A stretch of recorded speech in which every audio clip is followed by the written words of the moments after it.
তিনজনকে টুস করে পদ্মা সেতু থেকে ফেলে দেবে। সেই নেত্রী ফেলে দিতে চেয়েছিল, সেই নেত্রী পদ্মা সেতু আছে কিন্তু নেত্রী নাই, কথা কয় না। আর যারা ফেলে দিতে চেয়েছিল সেই এখন সেই চেয়ারে, যে চেয়ার থেকে ফেলতে চেয়েছিল। এরপরেও যারা আল্লাহ চেনে না, ওদের চিনানোর আর কোনো রাস্তা নেই। এরপরেও যারা আল্লাহরে চেনে না, তাদের চেনানোর আর কোনো রাস্তা আছে? যেই চেয়ার থেকে পদ্মা সেতু থেকে ফেলে দেবে টুস করে, সেই চেয়ার রয়েছে, সেই বন্ধু ভবন গণভবন সব আছে, কিন্তু একটু জাকারিয়া আলাইহিস সালামের মতো জাকারিয়া আলাইহিস সালাম তো ভুল করে নাই। জাকারিয়া আলাইহিস সালামের মাথার পরে যখন করাত লাগলো, তখন বললো চুপ থাকতে হবে, কোনো উহ শব্দ করা যাবে না। জিরা খেলো কিন্তু উহ করে নাই, বিনিময়ে আল্লাহ ক্ষমা করে জান্নাত দিয়েছেন। আর আমার নেত্রী যখন ওই পারে গিয়েছে, সবাই বললো ওই পারে থাকুক কিন্তু চুপ থাকুক। কিসের চুপ? ওই পার থেকে বলে টুস করে ঢুকে পড়বো, কথা কয় না। বললো রাস্তায় নামো, আর বিনিময়ে ধানমন্ডি শেষ 32 নম্বর, কথা কয় না। কারণ কথা বললেই বিপদ আছে না নাই? আল্লাহ বললো উপ করা যাবে না, আর ওখান থেকেই ছটফট করে, খালি কয় তোমরা নামো আমি আসি। আর এই পাগল যারা রাস্তায় নামে, ওদের তো চিন্তা করা উচিত কিসের জন্য, কোন সাহসে রাস্তায় নামে, যেই জায়গার সরকার সমস্ত এমপি মন্ত্রী গোষ্ঠী সুতা পালাই গেছে, তুমি চায়ের দোকানদার রাস্তায় নামো, তোমার লজ্জা থাকা উচিত, বলেন ঠিক কিনা? এত বড় বড় বাগা বাগা নেতারা যারা বললো পালাবো না, খেলা হবে, সব চলে গেল। চায়ের দোকানদার কয় আমরা ফিরে আসবো, বলে না বলে না? লজ্জা হয় না? লজ্জাও করে না। আমার ভাইরা, আমার কোন দলের সাথে দ্বন্দ্ব নাই, কোন দলের বিরুদ্ধে আমার বক্তব্য নাই। আল্লাহর কথা, ক্ষমতার কথা বলতে গেলাম, কারণ আল্লাহ যাকে চান তাকে সম্মান দেন, আর যাকে চান তাকে অপমানিত অপদস্থ করেন। এই পৃথিবীতে যারা অন্যায় করেছে, জুলুম করেছে, তাদের অবস্থা যা হয়েছে যুগে যুগে কোরআন সাক্ষী। সূরা ফিল পড়লে আমরা আব্রাহার খবর জানতে পারি না? আলাম তারা কাইফা ফাআলা রাব্বুকা বিআসহাবিল ফিল আলাম ইয়াজআল কাইদাহুম ফি তাদলিল ওয়া আরসালা আলাইহিম তায়রান আবাবিল তারমিহিম বিহিজারাতিন মিন সিজিল ফাজআলাহুম কাআসফিন মাকুল। আমার আল্লাহ বলেন, আমার নবী আপনি কি দেখেন না আমি হস্তি বাহিনীর সাথে কেমন আচরণ করলাম? আমি তাদের ষড়যন্ত্রটা ধ্বংস করে দিলাম, আমি তাদের উপরে প্রেরণ করলাম ঝাঁকে ঝাঁকে পাখি, আর তারা নিক্ষেপ করলো কঙ্কর। ফলশ্রুতিতে তারা কি হয়ে গেল? কি হয়ে গেল? কি হয়ে গেল? পশুর চর্বিত ভুসির ন্যায় হয়ে গেল। আপনারা সবাই জানেন, যখন আব্রাহা হস্তি বাহিনী নিয়ে আসলো আল্লাহর ঘর ধ্বংস করার জন্য, তখনকার কাবা ঘর রক্ষণাবেক্ষণের দায়িত্ব ছিল কার উপরে? একটু উঁচু করতে হবে।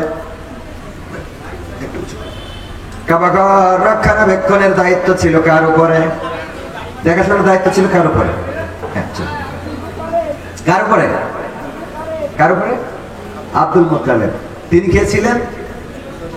রাসূল সাল্লাল্লাহু আলাইহি সাল্লামের, আল্লাহ রাসূলের দাদা আব্দুল মুত্তালিব। চাচা নয়, দাদা। আবু তালিব হলো চাচা, আর আব্দুল মুত্তালিব কে? দাদা। কে? আল্লাহর নবীর নাম মুহাম্মদ রেখেছেন কে? নবীজির দাদা আব্দুল মুত্তালিব।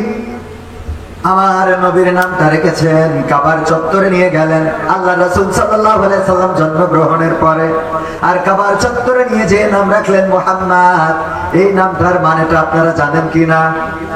নাম কি? মানে কি? হ্যাঁ, প্রশংসিত। কিসিত? প্রশংসিত। মুহাম্মদ তিনি প্রশংসিত কিনা? গোটা বিশ্বে বাংলাদেশে কি কখনো এসেছে? কথা কেন এসেছে? কিন্তু বাংলাদেশের মানুষ তার জন্য জীবন দিতে রাজি আছে না নাই? আমরা এখানেও রাসূলের বয়ান করি, রাসূল প্রশংসিত হয়েছেন, আল্লাহ রাব্বুল আলামিন তাকে প্রশংসিত করেছেন। ওগো আমার ভাইরা, মুহাম্মদ সাল্লাল্লাহু আলাইহি সাল্লামের জন্মের 50 কোন বর্ণনায় এসেছে 60 দিন পূর্বে, কোন বর্ণনায় 50, কোন বর্ণনায় 60 দিন পূর্বে আব্রাহা এসেছিল আল্লাহর ঘর ধ্বংস করার জন্য।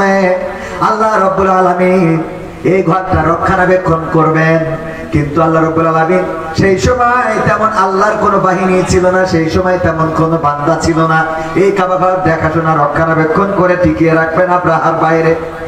আব্রাহা ধ্বংস করার জন্য আব্দুল মুত্তালিবের উটের খবর শুনে ধরে নিয়ে গেল। আব্দুল মুত্তালিব চলে গেলেন আব্রাহার কাছে, যেয়ে বললেন, আব্রাহা তোমার সৈন্য বাহিনী আমার উট ধরে নিয়ে এসেছে, উটগুলো ছেড়ে দাও। আব্রাহা বলল, আব্দুল মুত্তালিব উটগুলো ছেড়ে দিচ্ছি, অসুবিধা নাই, কিন্তু আমার দুঃখ হলো আমি শুনেছি এই কাবা দেখাশোনার দায়িত্ব তোমার, চাবিটা আছে তোমার কাছে, রক্ষণাবেক্ষণ করো, তুমি ঝাড়ু দাও। তুমি তো কাবার ব্যাপারে কোনো কথা বললে না, তুমি তোমার উটগুলো চাইলে কারণটা কি? আব্দুল মুত্তালিব বললেন, উটের মালিক আমি, আর কাবার মালিক হলেন কে? চিল্লায়ে বলেন কে? কাবার মালিক হলেন আল্লাহ, আর উটের মালিক আমি, আমার উটটা আমি ছাড়িয়ে নিতে এসেছি, আর কাবার মালিক হলেন আল্লাহ। আল্লাহ রাব্বুল আলামিন যদি চান তাইলে কাবা ঘরটা তোমার থেকে ছাড়িয়ে নিবি। আব্দুল মুত্তালিব কাবার দরজায় গেলেন, দরজায় হাত লাগিয়ে, এখন যারা মক্কায় মদিনায় যান তারা একটু কাবার দরজার কাছে যেয়ে হাত লাগিয়ে প্রার্থনা করার সুযোগ খোঁজেন।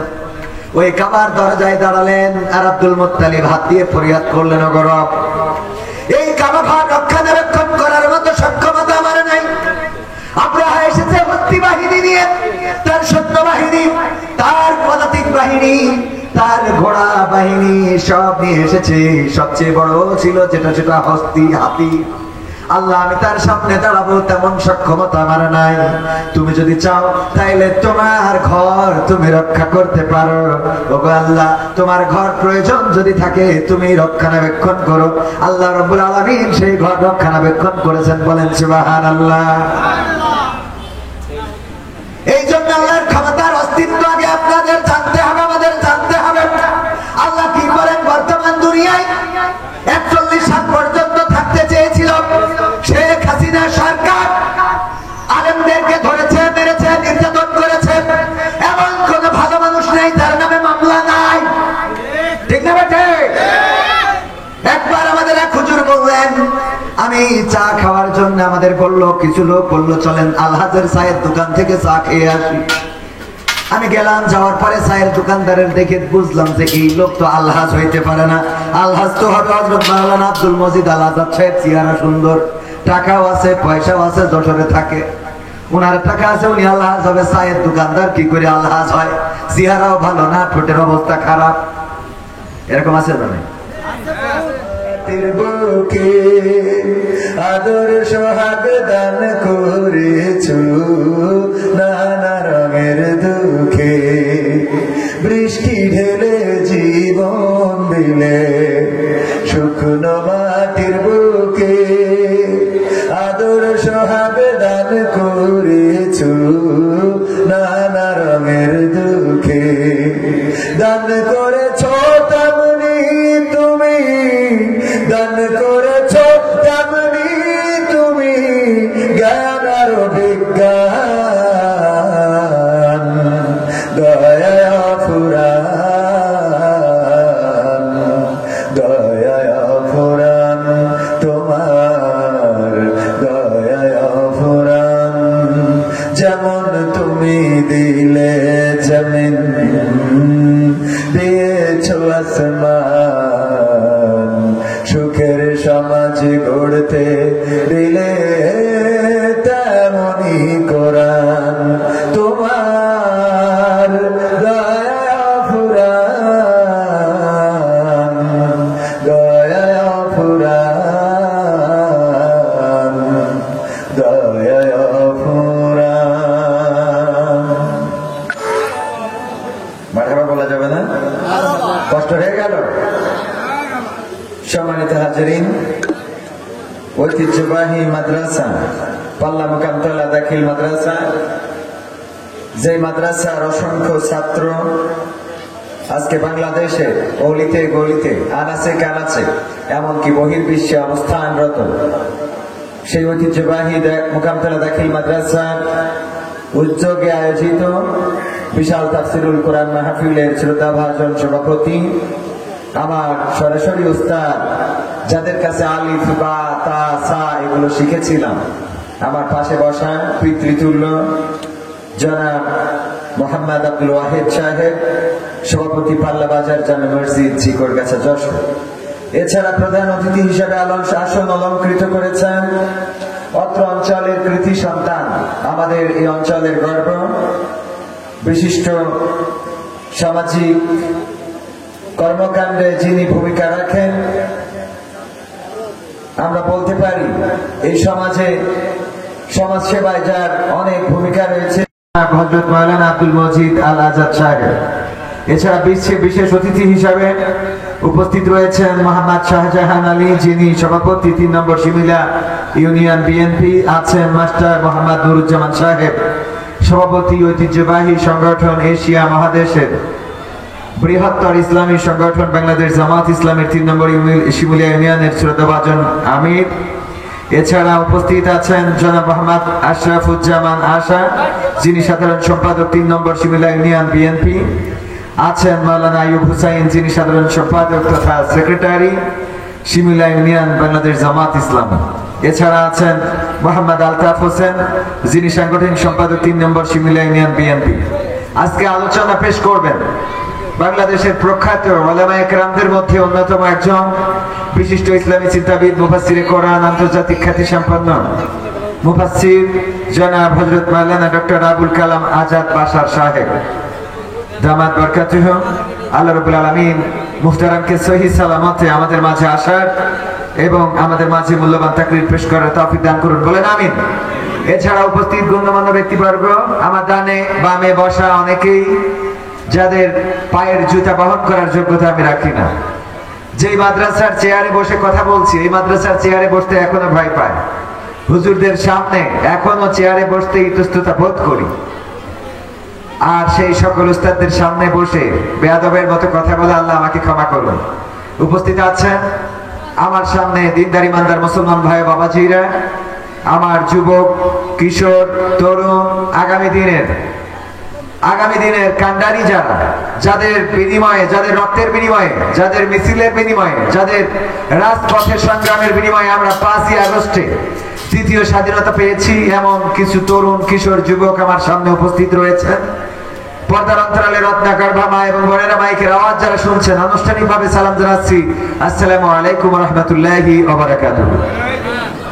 আমরা আল্লাহর শুকরিয়া আদায় করছি যে মহান রব দয়া করে মায়া করে আমাদেরকে মানুষ হিসাবে সৃষ্টি করেছেন এবং আজ পর্যন্ত সুস্থ রেখেছেন। রাস্তায় রয়েছেন অনেকেই, বাজারে রয়েছেন অনেকেই, মাইকের আওয়াজ শুনছেন দূর দূরান্ত থেকে। আল্লাহ রাব্বুল আলামিন সুস্থ না রাখলে এই মুহূর্তে আপনাকে হয়তোবা যশোর 250 বেডে থাকা লাগতো, ইবনে সিনা আদ্দিন হাসপাতালে, কুইন্স হাসপাতালে, কোন না কোন হাসপাতালের বেডে শুয়ে থাকা লাগতো, ঠিক না বেঠিক? হাসপাতালগুলোতে কি সিট ফাঁকা আছে? কথা কয় না। হাসপাতালগুলোতে কি সিট ফাঁকা আছে? বরং সদরে যদি যান তাহলে মানুষ খোঁজার আগে কোন মানুষের বললে একটি বেডের ব্যবস্থা করা যায়। আইসিইউ গুলো খালি নাই, যশোরে এনআইসিইউ শিশুদের খালি নাই। অসংখ্য মানুষ, বনি আদম, তারা হাসপাতালের বিছানায় শুয়ে আছে। আল্লাহর শুকরিয়া আদায় করছি যে মহান রব ওই জাতীয় মানুষদের কাতারে না রেখে আমাদেরকে অন্তত মাহফিলে বসতে না দিলেও চায়ের দোকানে, তাসের আড্ডায়, সিনেমার আড্ডায়, টেলিভিশনের সামনে এখনো পর্যন্ত রেখেছেন। সেই রবের শুকরিয়া আদায় করার দরকার আছে না নাই? বলেন আলহামদুলিল্লাহ। মাইকের আওয়াজ যারা শুনছেন আলহামদুলিল্লাহ বলবেন এই জন্যে যে আল্লাহ যদি চাইতেন আপনাকে সিনেমার সামনে না রেখে এখন কুইন্স হাসপাতালের বিছানায় রাখতে পারতেন। আল্লাহ যদি চাইতেন আপনাকে আওয়ামী লীগের মতো পালিয়ে থাকা লাগতো, ঠিক না বেঠিক? ওপেন হতে পারে এখন। আল্লাহ চাই নাই তাদেরকে আজকে ওপেন রাখার জন্য। সুতরাং আল্লাহর শুকরিয়া আদায় করে সবাই পড়ছি আলহামদুলিল্লাহ। ওপেন কি এখন আসতে পারে? কৃতকর্মের ফল দুনিয়ায়ও ভোগ করবে, আখিরাতেও ভোগ করবে, এই কথা বলেছেন কে? আল্লাহ রাব্বুল আলামিন দুনিয়ায়ও দিবেন, আখিরাতেও দিবেন। দুনিয়ায়ও আছে, আখিরাতেও আছে। সম্মানিত ভাইরা, এই জন্য যে আল্লাহ আমাদেরকে অন্তত আজকে এই পরিবেশ, এই সুন্দর সমাজ, এই সুন্দর পরিবেশে বসার তৌফিক দান করেছেন, আবারও শুকরিয়া আদায় করে সবাই পড়ছি আলহামদুলিল্লাহ। আল্লাহর শুকরিয়া আদায় করলে নিয়ামত বাড়িয়ে দেন কে? আল্লাহর শুকরিয়া আদায় করলে আল্লাহ নিয়ামত বাড়িয়ে দেন। আর যারা আল্লাহর শুকরিয়া আদায় করতে কার্পণ্য করে, আল্লাহ তাদেরকে নিশ্চিন্ত করে দেন। আল্লাহর ইতিহাস সাক্ষী, এই দুনিয়ায় তারা লাঞ্ছিত, বঞ্চিত, অপমানিত, অপদস্থ হয়েছে। বলেন ঠিক না বেঠিক? জাকারিয়া আলাইহিস সালাম আল্লাহর কাছে সাহায্য না চেয়ে হঠাৎ করে সাহায্য চেয়েছিলেন গাছের কাছে। বললেন, ওগো গাছ, আমাকে একটু হেফাজত করো। গাছকে বললেন, গাছ বাঁচাও। আল্লাহ রাব্বুল আলামিন গাছের হুকুম দিলেন, ফাঁকা হয়ে যাও। আমার জাকারিয়ার জন্য তোমার গাছটা, তোমার বক্ষটা উদার করে দাও, তোমার বক্ষটা খুলে দাও। গাছ খুলে দিল, জাকারিয়া আলাইহিস সালাম ঢুকে গেল। তারপরে গাছটা আবার বন্ধ হয়ে গেল। কিন্তু আল্লাহ রাব্বুল আলামিন পরীক্ষা নেওয়ার জন্য যেটা করলেন, একটি কাপড়ের একটি অংশ বাইরে রেখে দিলেন। বলেন ঠিক না বেঠিক? জানেন না, জানেন না, একটা অংশ দরজার ফাঁকে রেখে দিল। কয়েকদিন আগে আপনারা দেখলেন পত্রিকায়, আপনাদের চোখে পড়তে পারে, একজন টয়লেটের উপরে যে ছোট্ট রুম থাকে, ছোট্ট যে ঘরটা থাকে, তার মধ্যে পলাইছে। পুলিশ গিয়েছে ধরার জন্য, ওই ছোট্ট ঘরটার মধ্যে পলাইছে। কিন্তু হঠাৎ করে আসবে না আসবে না, ওই টাইমে বায় বাতাস এসেছে। দেখেছেন কিনা? তো ওর পরের থেকে ছেড়ে দেওয়ার কারণে পুলিশ বুঝতে পেরেছে এরপরের থেকে মাল একটা ছেড়েছে। দেখেছেন পত্রিকায় আপনারা যে একজন পলানোর কারণে পালিয়েছেন, কিন্তু বায়ু ত্যাগ করে ধরা খেয়েছেন। পত্রিকার নিউজ একেবারে কমপ্লিট সত্য, এরকম না যে ফেক নিউজ। আমার ভাইরা, এই জন্য আল্লাহ যদি কাউকে লাঞ্ছিত করতে চান অথবা কাউকে যদি পরীক্ষা দিতে চান, কিছু ব্যবস্থা করে রাখেন। জাকারিয়া আলাইহিস সালাম যখন গাছের মধ্যে ঢুকে গেল, গাছ ফাঁকা হয়ে গেল, ঠিকই বন্ধ হয়ে গেল। আল্লাহ রাব্বুল আলামিন গাছের মধ্যে তাকে বাঁচিয়ে রাখলেন, কিন্তু কাপড়ের একটা অংশ বাইরে রেখে দিলেন। যখন কাফেরেরা খুঁজতে গেল, খুঁজতে খুঁজতে বলল, কোথায় লুকিয়ে গেল, কোথায় লুকিয়ে গেল? বলল, পালাতে তো পারবে না, এখান থেকে কোথায় নিশ্চিন্ত হবে, খুঁজে দেখো, খুঁজে দেখো। শয়তান দেখিয়ে দিল, এই যে দেখো, গাছের মধ্যে সে পালিয়েছে, লুঙ্গির বা কাপড়ের অংশ একটু বের হয়ে আছে। ওরা বুঝে ফেললো এই গাছের মধ্যেই জাকারিয়া পালিয়েছে। জাকারিয়া আলাইহিস সালামকে শাস্তি দেওয়ার জন্য করাত নিয়ে আসলো এবং করাত দিয়ে চিরা শুরু করে দিল। গাছটা যখন চিরতে লাগলো, করাত মাথার পরে পৌঁছে গেল। যখন মাথায় লাগলো, চিৎকার করতে যাবে, আল্লাহ রাব্বুল আলামিন জানিয়ে দিলেন, ওগো জাকারিয়া, তুমি আমার কাছে সাহায্য না চেয়ে সাহায্য চেয়েছিলে গাছের কাছে। আমি গাছকে হুকুম করেছিলাম তোমার জন্য উদার হয়ে যেতে, তোমার জন্য দরজাটা করে দিতে। কিন্তু জাকারিয়া, তোমার ভুলটা হলো, তুমি নবী হয়ে আমি আল্লাহর কাছে সাহায্য চাও নাই, চেয়েছো গাছের কাছে। এই অপরাধের কারণে এখন করাত দিয়ে তোমারে চিরবে, আর এই করাত দিয়ে চিরে দ্বিখণ্ডিত করবে। তোমার শাস্তি হলো একটা বারের জন্য করতে পারবা না। যদি শব্দটা করো, তোমার গোটা জিন্দেগির আমল বরবাদ হয়ে যাবে, তোমার জন্য জাহান্নামটা ওয়াজিব হয়ে যাবে। সাহায্য চেয়েছিলেন কার কাছে? কথা কয় না। গাছের কাছে সাহায্য চাওয়ার কারণে আমার আল্লাহ রাব্বুল আলামিন নবীকে পর্যন্ত ছাড়েন নাই, ক্ষমা করেন নাই, করাতের চিরা খাওয়া লেগেছে।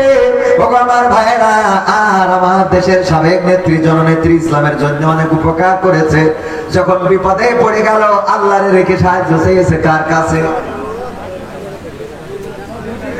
দাদার কাছে। কার কাছে? দাদার কাছে সাহায্য চেয়েছে। দাদার কাছে সাহায্য চাওয়ার কারণে দাদার দেশে গিয়েছে। কিন্তু বাংলাদেশ বাবার দেশে আর আসা হবে? কতক্ষণ আসা হবে? হ্যাঁ, আসতে পারবে যদি এই বাংলাদেশে যারা শাসন ক্ষমতা গ্রহণ করবে তারা যদি তার চেয়ে জালিম হয়ে যায়, তাহলে আসতে পারে না? পারে না। কারণ ক্ষমতার মালিক কে? আল্লাহ। কাউকে ক্ষমতা দেন, আবার আল্লাহ কারো থেকে ক্ষমতা কেড়ে নেন। আল্লাহ যাকে চান তাকে সম্মানিত করেন। আমার আল্লাহ বলেছেন, আমি যাকে চাই তাকে সম্মানিত করি, আর যাকে চাই তাকে অপমানিত, অপদস্থ করি। বলেন আল্লাহু আকবার। আল্লাহ যাকে চাই তাকে সম্মানিত করেন। যেই চেয়ার থেকে বলেছিল ডক্টর ইউনূসকে পদ্মা সেতুর উপর থেকে ফেলে দেওয়া দরকার, তুষ করে ফেলে দিতে হবে, আরেকজনের নাম বলেছিল বেগম খালেদা জিয়াকে, দুইজনকে টুস করে পদ্মা সেতু থেকে ফেলে দেবে। যেই নেত্রী ফেলে দিতে চেয়েছিল সেই নেত্রী পদ্মা সেতু আছে, কিন্তু নেত্রী নাই। কথা কয় না। আর যারা ফেলে দিতে চেয়েছিল সেই এখন সেই চেয়ারে, যেই চেয়ার থেকে ফেলতে চেয়েছিল, এরপরেও যারা আল্লাহ চেনে না, ওদের চিনানোর আর কোনো রাস্তা নেই। এরপরেও যারা আল্লাহরে চেনে না, তাদের চেনানোর আর কোনো রাস্তা আছে? যেই চেয়ার থেকে পদ্মা সেতু থেকে ফেলে দেবে টুস করে, সেই চেয়ার রয়েছে, সেই বঙ্গভবন গণভবন সব আছে, কিন্তু একটু জাকারিয়া আলাইহিস সালামের মতো জাকারিয়া আলাইহিস সালাম তো ভুল করে নাই। জাকারিয়া আলাইহিস সালামের মাথার পরে যখন করাত লাগলো, তখন বললো চুপ থাকতে হবে, কোনো উহ শব্দ করা যাবে না। জিরা খেলো কিন্তু উহ করে নাই, বিনিময়ে আল্লাহ ক্ষমা করে জান্নাত দিয়েছেন। আমার নেত্রী যখন ওই পারে গিয়েছে, সবাই বললো ওই পারে থাকুক কিন্তু চুপ থাকুক। কিসের চুপ? ওই পার থেকে বলে টুস করে ঢুকে পড়বো, কথা কয় না। বললো রাস্তায় নামো, আর বিনিময়ে ধানমন্ডি শেষ। 32 নম্বর, কথা কয় না। কারণ কথা বললেই বিপদ আছে না নাই? আল্লাহ বললো উপ করা যাবে না, আর ওখান থেকেই ছটফট করে, খালি কয় তোমরা নামো আমি আসি। আর এই পাগল যারা রাস্তায় নামে, ওদের তো চিন্তা করা উচিত কিসের জন্য, কোন সাহসে রাস্তায় নামে। যেই জায়গার সরকার সমস্ত এমপি মন্ত্রী গোষ্ঠী সুতা পালাই গেছে, তুমি চায়ের দোকানদার রাস্তায় নামো, তোমার লজ্জা থাকা উচিত, বলেন ঠিক কিনা? এত বড় বড় বাগা বাগা নেতারা যারা বললো পালাবো না, খেলা হবে, সব চলে গেল। চায়ের দোকানদার কয় আমরা ফিরে আসবো, বলে না? বলে না? লজ্জা হয় না? লজ্জাও করে না। আমার ভাইরা, আমার কোন দলের সাথে দ্বন্দ্ব নাই, কোন দলের বিরুদ্ধে আমার বক্তব্য নাই। আল্লাহর কথা, ক্ষমতার কথা বলতে গেলাম, কারণ আল্লাহ যাকে চান তাকে সম্মান দেন, আর যাকে চান তাকে অপমানিত অপদস্থ করেন। এই পৃথিবীতে যারা অন্যায় করেছে, জুলুম করেছে, তাদের অবস্থা যা হয়েছে যুগে যুগে কোরআন সাক্ষী। সূরা ফিল পড়লে আমরা আব্রাহার খবর জানতে পারি না? আলাম তারা কাইফা ফাআলা রাব্বুকা বিআসহাবিল ফিল আলাম ইয়াজআল কাইদাহুম ফি তাদলিল ওয়া আরসালা আলাইহিম তায়রান আবাবিল তারমিহিম বিহিজারাতিন মিন সিজিল ফাজআলাহুম কাআসফিন মাকুল। আমার আল্লাহ বলেন, আমার নবী আপনি কি দেখেন আমি হস্তি বাহিনীর সাথে কেমন আচরণ করলাম? আমি তাদের ষড়যন্ত্রটা ধ্বংস করে দিলাম, আমি তাদের উপরে প্রেরণ করলাম ঝাঁকে ঝাঁকে পাখি, আর তারা নিক্ষেপ করলো কঙ্কর। ফলশ্রুতিতে তারা কি হয়ে গেল? কি হয়ে গেল? কি হয়ে গেল? পশুর চর্বিত ভুসির ন্যায় হয়ে গেল। আপনারা সবাই জানেন, যখন আব্রাহা হস্তি বাহিনী নিয়ে আসলো আল্লাহর ঘর ধ্বংস করার জন্য, তখনকার কাবা ঘর রক্ষণাবেক্ষণের দায়িত্ব ছিল কার উপরে? একটু উঁচু করতে হবে। কাবা ঘর রক্ষণাবেক্ষণের দায়িত্ব ছিল কার উপরে? দেখাশোনার দায়িত্ব ছিল কার উপরে? কার উপরে? কার উপরে? Abdul Muttalib. তিনি কে ছিলেন? রাসূল সাল্লাল্লাহু আলাইহি সাল্লামের, আল্লাহ রাসূলের দাদা। আব্দুল মুত্তালিব চাচা নয়, দাদা। আবু তালিব হলো চাচা, আর আব্দুল মুত্তালিব কে? দাদা। কে? আল্লাহর নবীর নাম মুহাম্মদ রেখেছেন কে? নবীজির দাদা আব্দুল মুত্তালিব। আমার নবীর নামটা রেখেছেন, কাবার চত্বরে নিয়ে গেলেন আল্লাহ রাসূল সাল্লাল্লাহু আলাইহি সাল্লাম জন্মগ্রহণের পরে, আর কাবার চত্বরে নিয়ে যে নাম রাখলেন মুহাম্মদ। এই নামটার মানেটা আপনারা জানেন কি না? নাম কি? মানে কি? হ্যাঁ, প্রশংসিত। কিসিত? প্রশংসিত। মুহাম্মদ তিনি প্রশংসিত কিনা? গোটা বিশ্বে বাংলাদেশে কি কখনো এসেছে? কথা বলেন, এসেছে? কিন্তু বাংলাদেশের মানুষ তার জন্য জীবন দিতে রাজি আছে না নাই? আমরা এখানেও রাসূলের বয়ান করি, রাসূল প্রশংসিত হয়েছেন, আল্লাহ রাব্বুল আলামিন তাকে প্রশংসিত করেছেন। ওগো আমার ভাইরা, মুহাম্মদ সাল্লাল্লাহু আলাইহি সাল্লামের জন্মের 50 কোন বর্ণনায় এসেছে 60 দিন পূর্বে, কোন বর্ণনায় 50, কোন বর্ণনায় 60 দিন পূর্বে আব্রাহা এসেছিল আল্লাহর ঘর ধ্বংস করার জন্য। আল্লাহ রাব্বুল আলামিন এই ঘরটা রক্ষণাবেক্ষণ করবেন, কিন্তু আল্লাহ রাব্বুল আলামিন সেই সময় তেমন আল্লাহর কোন বাহিনী ছিল না, সেই সময় তেমন কোন বান্দা ছিল না এই কাবা ঘর দেখাশোনা রক্ষণাবেক্ষণ করে টিকিয়ে রাখবেন আব্রাহার বাইরে। আব্রাহা আসলো ধ্বংস করার জন্য। আব্দুল মুত্তালিবের উটের খবর শুনে ধরে নিয়ে গেল। আব্দুল মুত্তালিব চলে গেলেন আব্রাহার কাছে, যেয়ে বললেন, আব্রাহা তোমার সৈন্য বাহিনী আমার উট ধরে নিয়ে এসেছে, উটগুলো ছেড়ে দাও। আব্রাহা বলল, আব্দুল মুত্তালিব উটগুলো ছেড়ে দিচ্ছি, অসুবিধা নাই। কিন্তু আমার দুঃখ হলো আমি শুনেছি এই কাবা দেখাশোনার দায়িত্ব তোমার, চাবিটা আছে তোমার কাছে, রক্ষণাবেক্ষণ করো তুমি, ঝাড়ু দাও তুমি তো কাবার ব্যাপারে কোনো কথা বললে না। তুমি তোমার উটগুলো চাইলে, কারণটা কি? আব্দুল মুত্তালিব বললেন উটের মালিক আমি, আর কাবার মালিক হলেন কে? চিল্লায়ে বলেন কে? কাবার মালিক হলেন আল্লাহ, আর উটের মালিক আমি, আমার উটটা আমি ছাড়িয়ে নিতে এসেছি, আর কাবার মালিক হলেন আল্লাহ। আল্লাহ রাব্বুল আলামিন যদি চান তাইলে কাবা ঘরটা তোমার থেকে ছাড়িয়ে নিবি।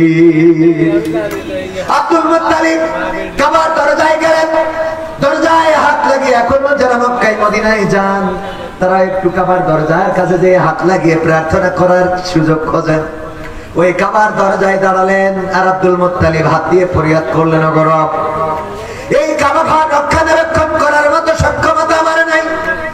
আব্রাহা এসেছে হস্তি বাহিনী নিয়ে, তার সৈন্য বাহিনী, তার পদাতিক বাহিনী, তার ঘোড়া বাহিনী সব নিয়ে এসেছে। সবচেয়ে বড় ছিল যেটা হস্তি, হাতি। আল্লাহ, আমি তার সামনে দাঁড়াবো তেমন সক্ষমতা আমার নাই। তুমি যদি চাও তাইলে তোমার ঘর তুমি রক্ষা করতে পারো। ওগো আল্লাহ, তোমার ঘর প্রয়োজন যদি থাকে তুমি রক্ষণাবেক্ষণ করো। আল্লাহ রাব্বুল আলামিন সেই ঘর রক্ষণাবেক্ষণ করেছেন, বলেন সুবহানাল্লাহ। এই জন্য আল্লাহর ক্ষমতার অস্তিত্ব আগে আপনাদের জানতে হবে, আমাদের জানতে হবে। আল্লাহ কি করেন? বর্তমান দুনিয়ায় ৪১ সাল পর্যন্ত থাকতে চেয়েছিল শেখ হাসিনা সরকার, আলেমদেরকে ধরেছে, মেরেছে, নির্যাতন করেছে, এমন কোন ভালো মানুষ নেই যার নামে মামলা নাই, ঠিক না বেটে? একবার আমাদের এক হুজুর বললেন, আমি চা খাওয়ার জন্য, আমাদের বললো, কিছু লোক বললো চলেন আলহাজের চায়ের দোকান থেকে চা খেয়ে আসি। আমি গেলাম, যাওয়ার পরে চায়ের দোকানদারের দেখে বুঝলাম যে এই লোক তো আলহাজ হইতে পারে না। আলহাজ তো হবে হযরত মাওলানা আব্দুল মজিদ আল আজাদ সাহেব। চেহারা সুন্দর, টাকাও আছে, পয়সাও আছে, যশোরে থাকে, উনার টাকা আছে, উনি আলহাজ হবে। চায়ের দোকানদার কি করে আলহাজ হয়? চেহারাও ভালো না, ঠোঁটের অবস্থা খারাপ, এরকম আছে না? বক্তা যে জিজ্ঞাসা করলেন, আলহাজ এটা কি তোমার দোকান? হ্যাঁ। তুমি কি করে আলহাজ হইলা? হজ করেছো কত সালে? কয় হুজুর বিয়াদবি, মাফ করবেন, আমি আলহাজ না, হজও করি নাই, হজ করার মতো টাকা নাই। তাইলে তোমার এই দোকানের নাম আলহাজ হইল কেমনে? যে আলহাজের চায়ের দোকান। চায়ের দোকানদার কয়, হুজুর আল্লাহর কসম করে বলি আমি আলহাজ না, তবে আমি একটা কথা বলতে পারি, আমি হলাম জেল হজ। কি হজ? কি করে জেল হজ? হুজুর আমি ফেন্সিডিলের ব্যবসা করতাম, গাঁজার ব্যবসা করতাম। কিসের ব্যবসা? গাঁজার ব্যবসা, ফেন্সিডিলের ব্যবসা, ইয়াবার ব্যবসা, এইসব ব্যবসা করতাম। ২ নম্বরে আমারে পুলিশ ধরলো, জেলখানায় দিল।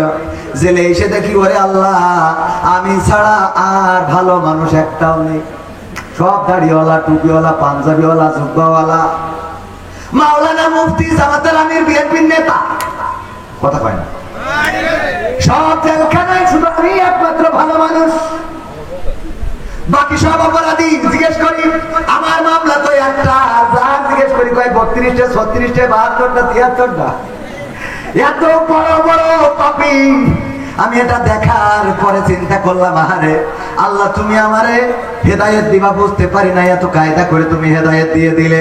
সেই জেলখানায় এত বড় আলেমেরা আসে, আমি আল্লাহ ওয়াদা করলাম এই জেলখানা থেকে বের হওয়ার পরে আমি আর গাঞ্জার ব্যবসা, ডাইলের ব্যবসা করব না। আমি জেল থেকে মুক্তি পাওয়ার পরে এই জন্য চায়ের দোকান খুলে বসেছি। আমার যত কাস্টমার ছিল ওরা উপহাস করে আমারে বলে আমার আলহাজ বলে ডাকে। আসলে হুজুর আমি আলহাজ না, আমি হলাম জেল হজ। কথা কি বোঝা গেছে? এই অবস্থা ছিল না, ছিল না। ধরলেন, মারলেন, পিটালেন, জেলখানায় ভরলেন, মামলা দিলেন, হামলা করলেন। এই মানুষগুলো আজকে স্বাধীনভাবে ঘুরে বেড়ায়। এই মানুষগুলো আজকে আপনার আমার সামনে, চোখের সামনে ঘুরে বেড়ায়। আর যেই মানুষগুলো নির্যাতিত করলেন, লাঞ্ছিত করলেন, এই মানুষগুলো এখন রাস্তায় বের হওয়া তো দূরের কথা, ঘর বাড়ি ছেড়ে কোথায় গেছে খুঁজে পাওয়া যায় না। এমপিরা সব কোথায় গেল? মন্ত্রীরা সব কোথায় গেল? কোথায় কাদের কাকা? তাদের সারা দেশটা এখন লাগে ফাঁকা ফাঁকা। পালাবো না, পালাবে না, পালাবে না, চাই না তবু দেখা, পালাবে না পালাবে না, যাই না তবু দেখা। তাদের সারা দেশটা এখন লাগে ফাঁকা ফাঁকা, ওদের সারা দেশটা এখন লাগে ফাঁকা ফাঁকা। আইন মন্ত্রী আটকে গেল আইনেরই ফাঁকে, দাড়ি ছাড়া দরবেশের ভণ্ড ভণ্ড লাগে। আইন মন্ত্রী আটকে গেল আইনেরই ফাঁকে, দাড়ি ছাড়া দরবেশের ভণ্ড ভণ্ড লাগে। শুনছি কত নেতা নেত্রী খাইতেছে ভাই ডান্ডা, বিচারপতি কালামানিকের ফাটিয়েছে আন্ডা। পলকের ঝলক গেল, পলকের ঝলক গেল থামিয়ে নেটের চাকা। তাদের সারা দেশটা এখন লাগে ফাঁকা ফাঁকা, ওদের সারা দেশটা এখন লাগে ফাঁকা ফাঁকা। কই গেল সেই সংসদেতে মমতাজের গান, কোথায় গেল হযরত বলা স্বামী মুসলমান। কই গেল সেই সংসদেতে মমতাজের গান, কোথায় গেল হযরত বলা স্বামী মুসলমান। ইনু মেনন্দি ফুমনি আছে কারাগারে, বাপ করিলেও পাপ কখনো ছাড়ে কি আর তারে।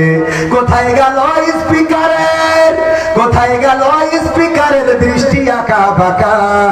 তাদের সারা দেশটা এখন লাগে ফাঁকা ফাঁকা, ওদের সারা দেশটা এখন লাগে ফাঁকা ফাঁকা। কোথায় গেল আরাফাত আর ব্যারিস্টার সুমন, কথা বলার সময় তারা করে নিয়োজন। মুরগি কবির খাইছে ধরা, জাফর কোথায় আছে, গোপনে কি সেও গেল মোদি দাদুর কাছে। কোথায় গেল এ সালমের, কোথায় গেল এ সালমের কাড়ি কাড়ি টাকা। তাদের সারা দেশটা এখন লাগে ফাঁকা। লাগে না লাগে না, আমরা রমজানের মাস চলে গেল, কেমন করে কুমড়া দিয়ে বেগুনি ভাজা যায় এটা শিখতে পারলাম না। আগেই শিখাইয়ে গিয়েছে কেমন করে কুমড়া দিয়ে বেগুনি বানানো যায়, কেমন করে কাঁচামরিচ শুকিয়ে রেখে বর্ষাকালে আবার ভিজাইলে যাতা হয়ে যায়, কেমন করে আপনার কাঁঠাল দিয়ে বার্গার বানানো যায়। আমার দাদারা বললো আমাদের আর পেঁয়াজ দেবে না। আমার দাদারা আমার বলে জয় শঙ্কর কি বললো, তারা নাকি আমাদের দেশের সবচেয়ে বেশি শুভাকাঙ্ক্ষী। কল্যাণ খান নাকি দাদারা, কথা কয় না। কয়দিন আগে জয় শঙ্কর 2 দিন আগে বলেছে এই বাংলাদেশের কল্যাণ যারা চায় সবচেয়ে বেশি চায় ভারত। বলেন নাউজুবিল্লাহ। ওরাই আমাদের এত কল্যাণ চায় যে বর্ডারে গেলেই আমাদের দেশের মানুষগুলোকে পাখির মতো গুলি করে হত্যা করে। বলেন ঠিক না বেঠিক? আমাদের দেশের মানুষগুলোকে পাখির মতো গুলি করে শুধু হত্যা করে না, তারা এতটাই গুলি চালায় যে এই যে কয়েকদিন আগে কোন বর্ডারে যেন দেখলাম ওরা আমাদের দেশের নাগরিক মনে করে গুলি করেছে, পরে লুঙ্গি খুলে দেখে আ কাটা। কি কাটা? আ কাটা মানে নিজেদেরটা, নিজেদেরটা নিজে মেরে দিয়েছে। কারণ এত মারা মারে রে যে কোনটা নিজের কোনটা পরের বুঝতে পারে না। আমাদের এত শুভাকাঙ্ক্ষী যে আমাদের দেশের উন্নয়নে যারা এত ভূমিকা, পদ্মা সেতু, মেট্রো রেল, যে নেত্রী বানাই দিল এক্সপ্রেসওয়ে, এলিভেটেড হয়ে, তারপরে যে টানেল বানালো, রাস্তা পাকা করে দিল, ঘরে ঘরে চাকরি দিল, 10 টাকা চাউল খাওয়াইলো, কুমড়ো দিয়ে বেগুনি বানানো শিখালো, আমাদেরকে পেঁয়াজ ছাড়া রান্না শিখালো, বার্গার বানানো শিখালো কাঁঠাল দিয়ে, গোষ্ঠের অভাব পূরণ করা কাঁঠাল দিয়ে শিখাই দিল। এত উন্নয়ন উন্নয়ন উন্নয়ন, সেই নেত্রীরে ওরা নিয়ে যেয়ে আমাদের পেশ মেরিয়ে দেশ। কথা কয় না? এটা কি ওরা যদি আমাদের শুভাকাঙ্ক্ষী হইতো তাহলে এত উন্নয়ন যে করিতেছে তার কি ওই দেশে নিয়ে যেত? আবার আমার ডক্টর ইউনূস বলল আমাদের ওইটা লাগবে, তাও দিতে চাই না। কথা কয় না? ডক্টর ইউনূস বলল তোরা সব বন্ধ করতেছিস, অসুবিধা নাই, আমাদের ভিসা দিস নিয়ে অসুবিধা নাই। ভিসা বন্ধ করে দিলি, এমবাসি গুলো বন্ধ হয়ে গেল, অসুবিধা নাই। আমাদের বর্ডার বন্ধ করে দিলি, অসুবিধা নাই। পেঁয়াজ বন্ধ করলে অসুবিধা নাই। বললি গরু দেব না, অসুবিধা নাই। বললি আলু দেব না, মোদির আলু আমাদের দরকার নাই। তোরা বললি ট্রানজিট শিপমেন্ট দেব না, বন্ধ করে দিলি। আমাদের ট্রাকের ফ্রান্সে যাবে যেই মালামাল গুলো, সেগুলো আবার ফেরত আনা লাগলো, সব বন্ধ করে দিলারে। কিন্তু আমাদের দেশের উন্নয়নে যার ভূমিকা, সেই নেত্রী আমাকে লাগবে, সালামটা দিবি না কেন? কথা কয় না? আমি কি রাজনীতির কথা বলছি? ওয়াইদা কুরিয়াল القرآن فاستمعوا له وأنصتوا لعلكم ترحمون আল্লাহু আকবার জোরে বলা যাবে না? আল্লাহর নাম নিতে যাদের কার্পণ্য বোধ হয়, মৃত্যুর পরে প্রথম যেই শব্দটা উচ্চারণ করা লাগবে সেই শব্দটা শেখ হাসিনা নয়, বঙ্গবন্ধু নয়, জিয়াউর রহমান নয়, খালেদা জিয়া নয়, ডক্টর শফিকুর রহমান নয়, ডক্টর ইউনূস নয়, সেই নামটা কি? বলবে মান রব্বুকা, তোমার রবকে। ওই দিন যদি বলেন আমার রব জাতির পিতা বঙ্গবন্ধু শেখ মুজিবুর রহমান হবে নাকি? জিয়াউর রহমান হবে নাকি? ডক্টর শফিকুর রহমান হবে নাকি? জামাতের নেতার নাম বললে ছেড়ে দেবে না? ছাড়বে না। সর্বনায়ের পীর সাহেবের নাম বললে ছেড়ে দেবে না? দেবে না। ওই দিন যেই নামটা বলা লাগবে সেইটা কার নাম? চিল্লায়ে বলেন কার নাম? আল্লাহ বলেন ফাযকুরুনি আযকুরকুম ওয়াশকুরুলি ওয়ালা তাকফুরুন। যখন তোমরা যদি আমাকে স্মরণ করো, আমিও তোমাদেরকে স্মরণ করব, আর আমার নিয়ামত খেয়ে তোমরা অকৃতজ্ঞ হলো না। কিন্তু আমরা মানুষ এতটাই অকৃতজ্ঞ, যে আল্লাহ আমাদের হাত দিলেন, পা দিলেন, চোখ দিলেন, কথা বলার শক্তি দিলেন, যে আল্লাহ আমাদের কান দিলেন শোনার জন্য, চোখ দিলেন দেখার জন্য, হাত দিলেন ধরার জন্য, পা দিলেন চলার জন্য, আল্লাহ রাব্বুল আলামিন আমাদের স্ত্রী দিলেন সুখের জন্য, সন্তান দিলেন প্রশান্তির জন্য, আমাদের গাছে গাছে পাখি দিলেন চোখের শান্তির জন্য, নদীর পানি দিলেন আমাদের আত্মার প্রশান্তির জন্য, গাছে গাছে ফল দিলেন। এই খেজুর গাছগুলো রসগুলো খান, যখন খেজুর গাছের মাথা কাটেন কেমন সুস্বাদু রসটা বের হয়ে আসে, কেমন মেশিন আল্লাহ করে দিলেন। ওই বই যেখানে আপনি এই যে তিরি ধানের ক্ষেতের কাছে খেজুর গাছ, ওখানেই দাঁড়ানো নারকেল গাছ, ওখানেই দাঁড়ানো কলা গাছ, ওখানেই দাঁড়ানো তাল গাছ, বেল গাছ, ওখানেই দাঁড়ানো লিচু গাছ।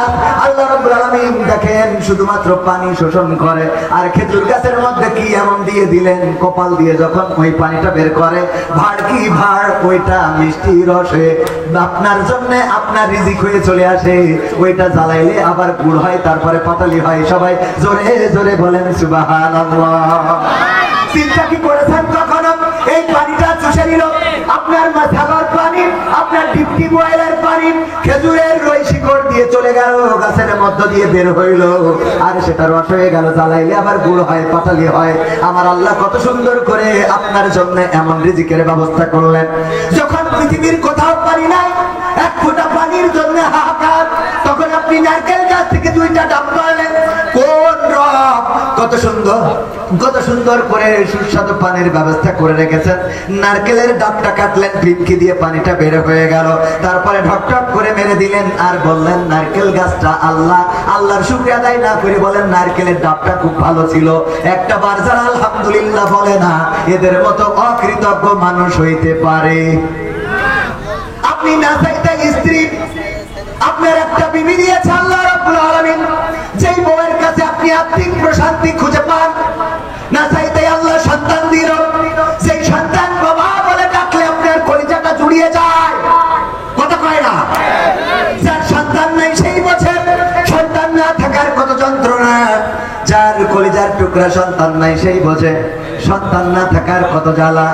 একটু বাবা ডাক শোনার জন্য কত পীর, কত ডাক্তার, কত ফকির, কত পরহেজগারের কাছে যায়, কত তাবিজ দেয়। আমার ওয়াহেদ হুজুরের কাছে আসা বুজুর্গ দেখেন কোন কেউ বন্ধ করে রেখেছে কিনা। আমার তো এতটা বছর বিয়ে হয়ে গেল, সন্তান হয় না।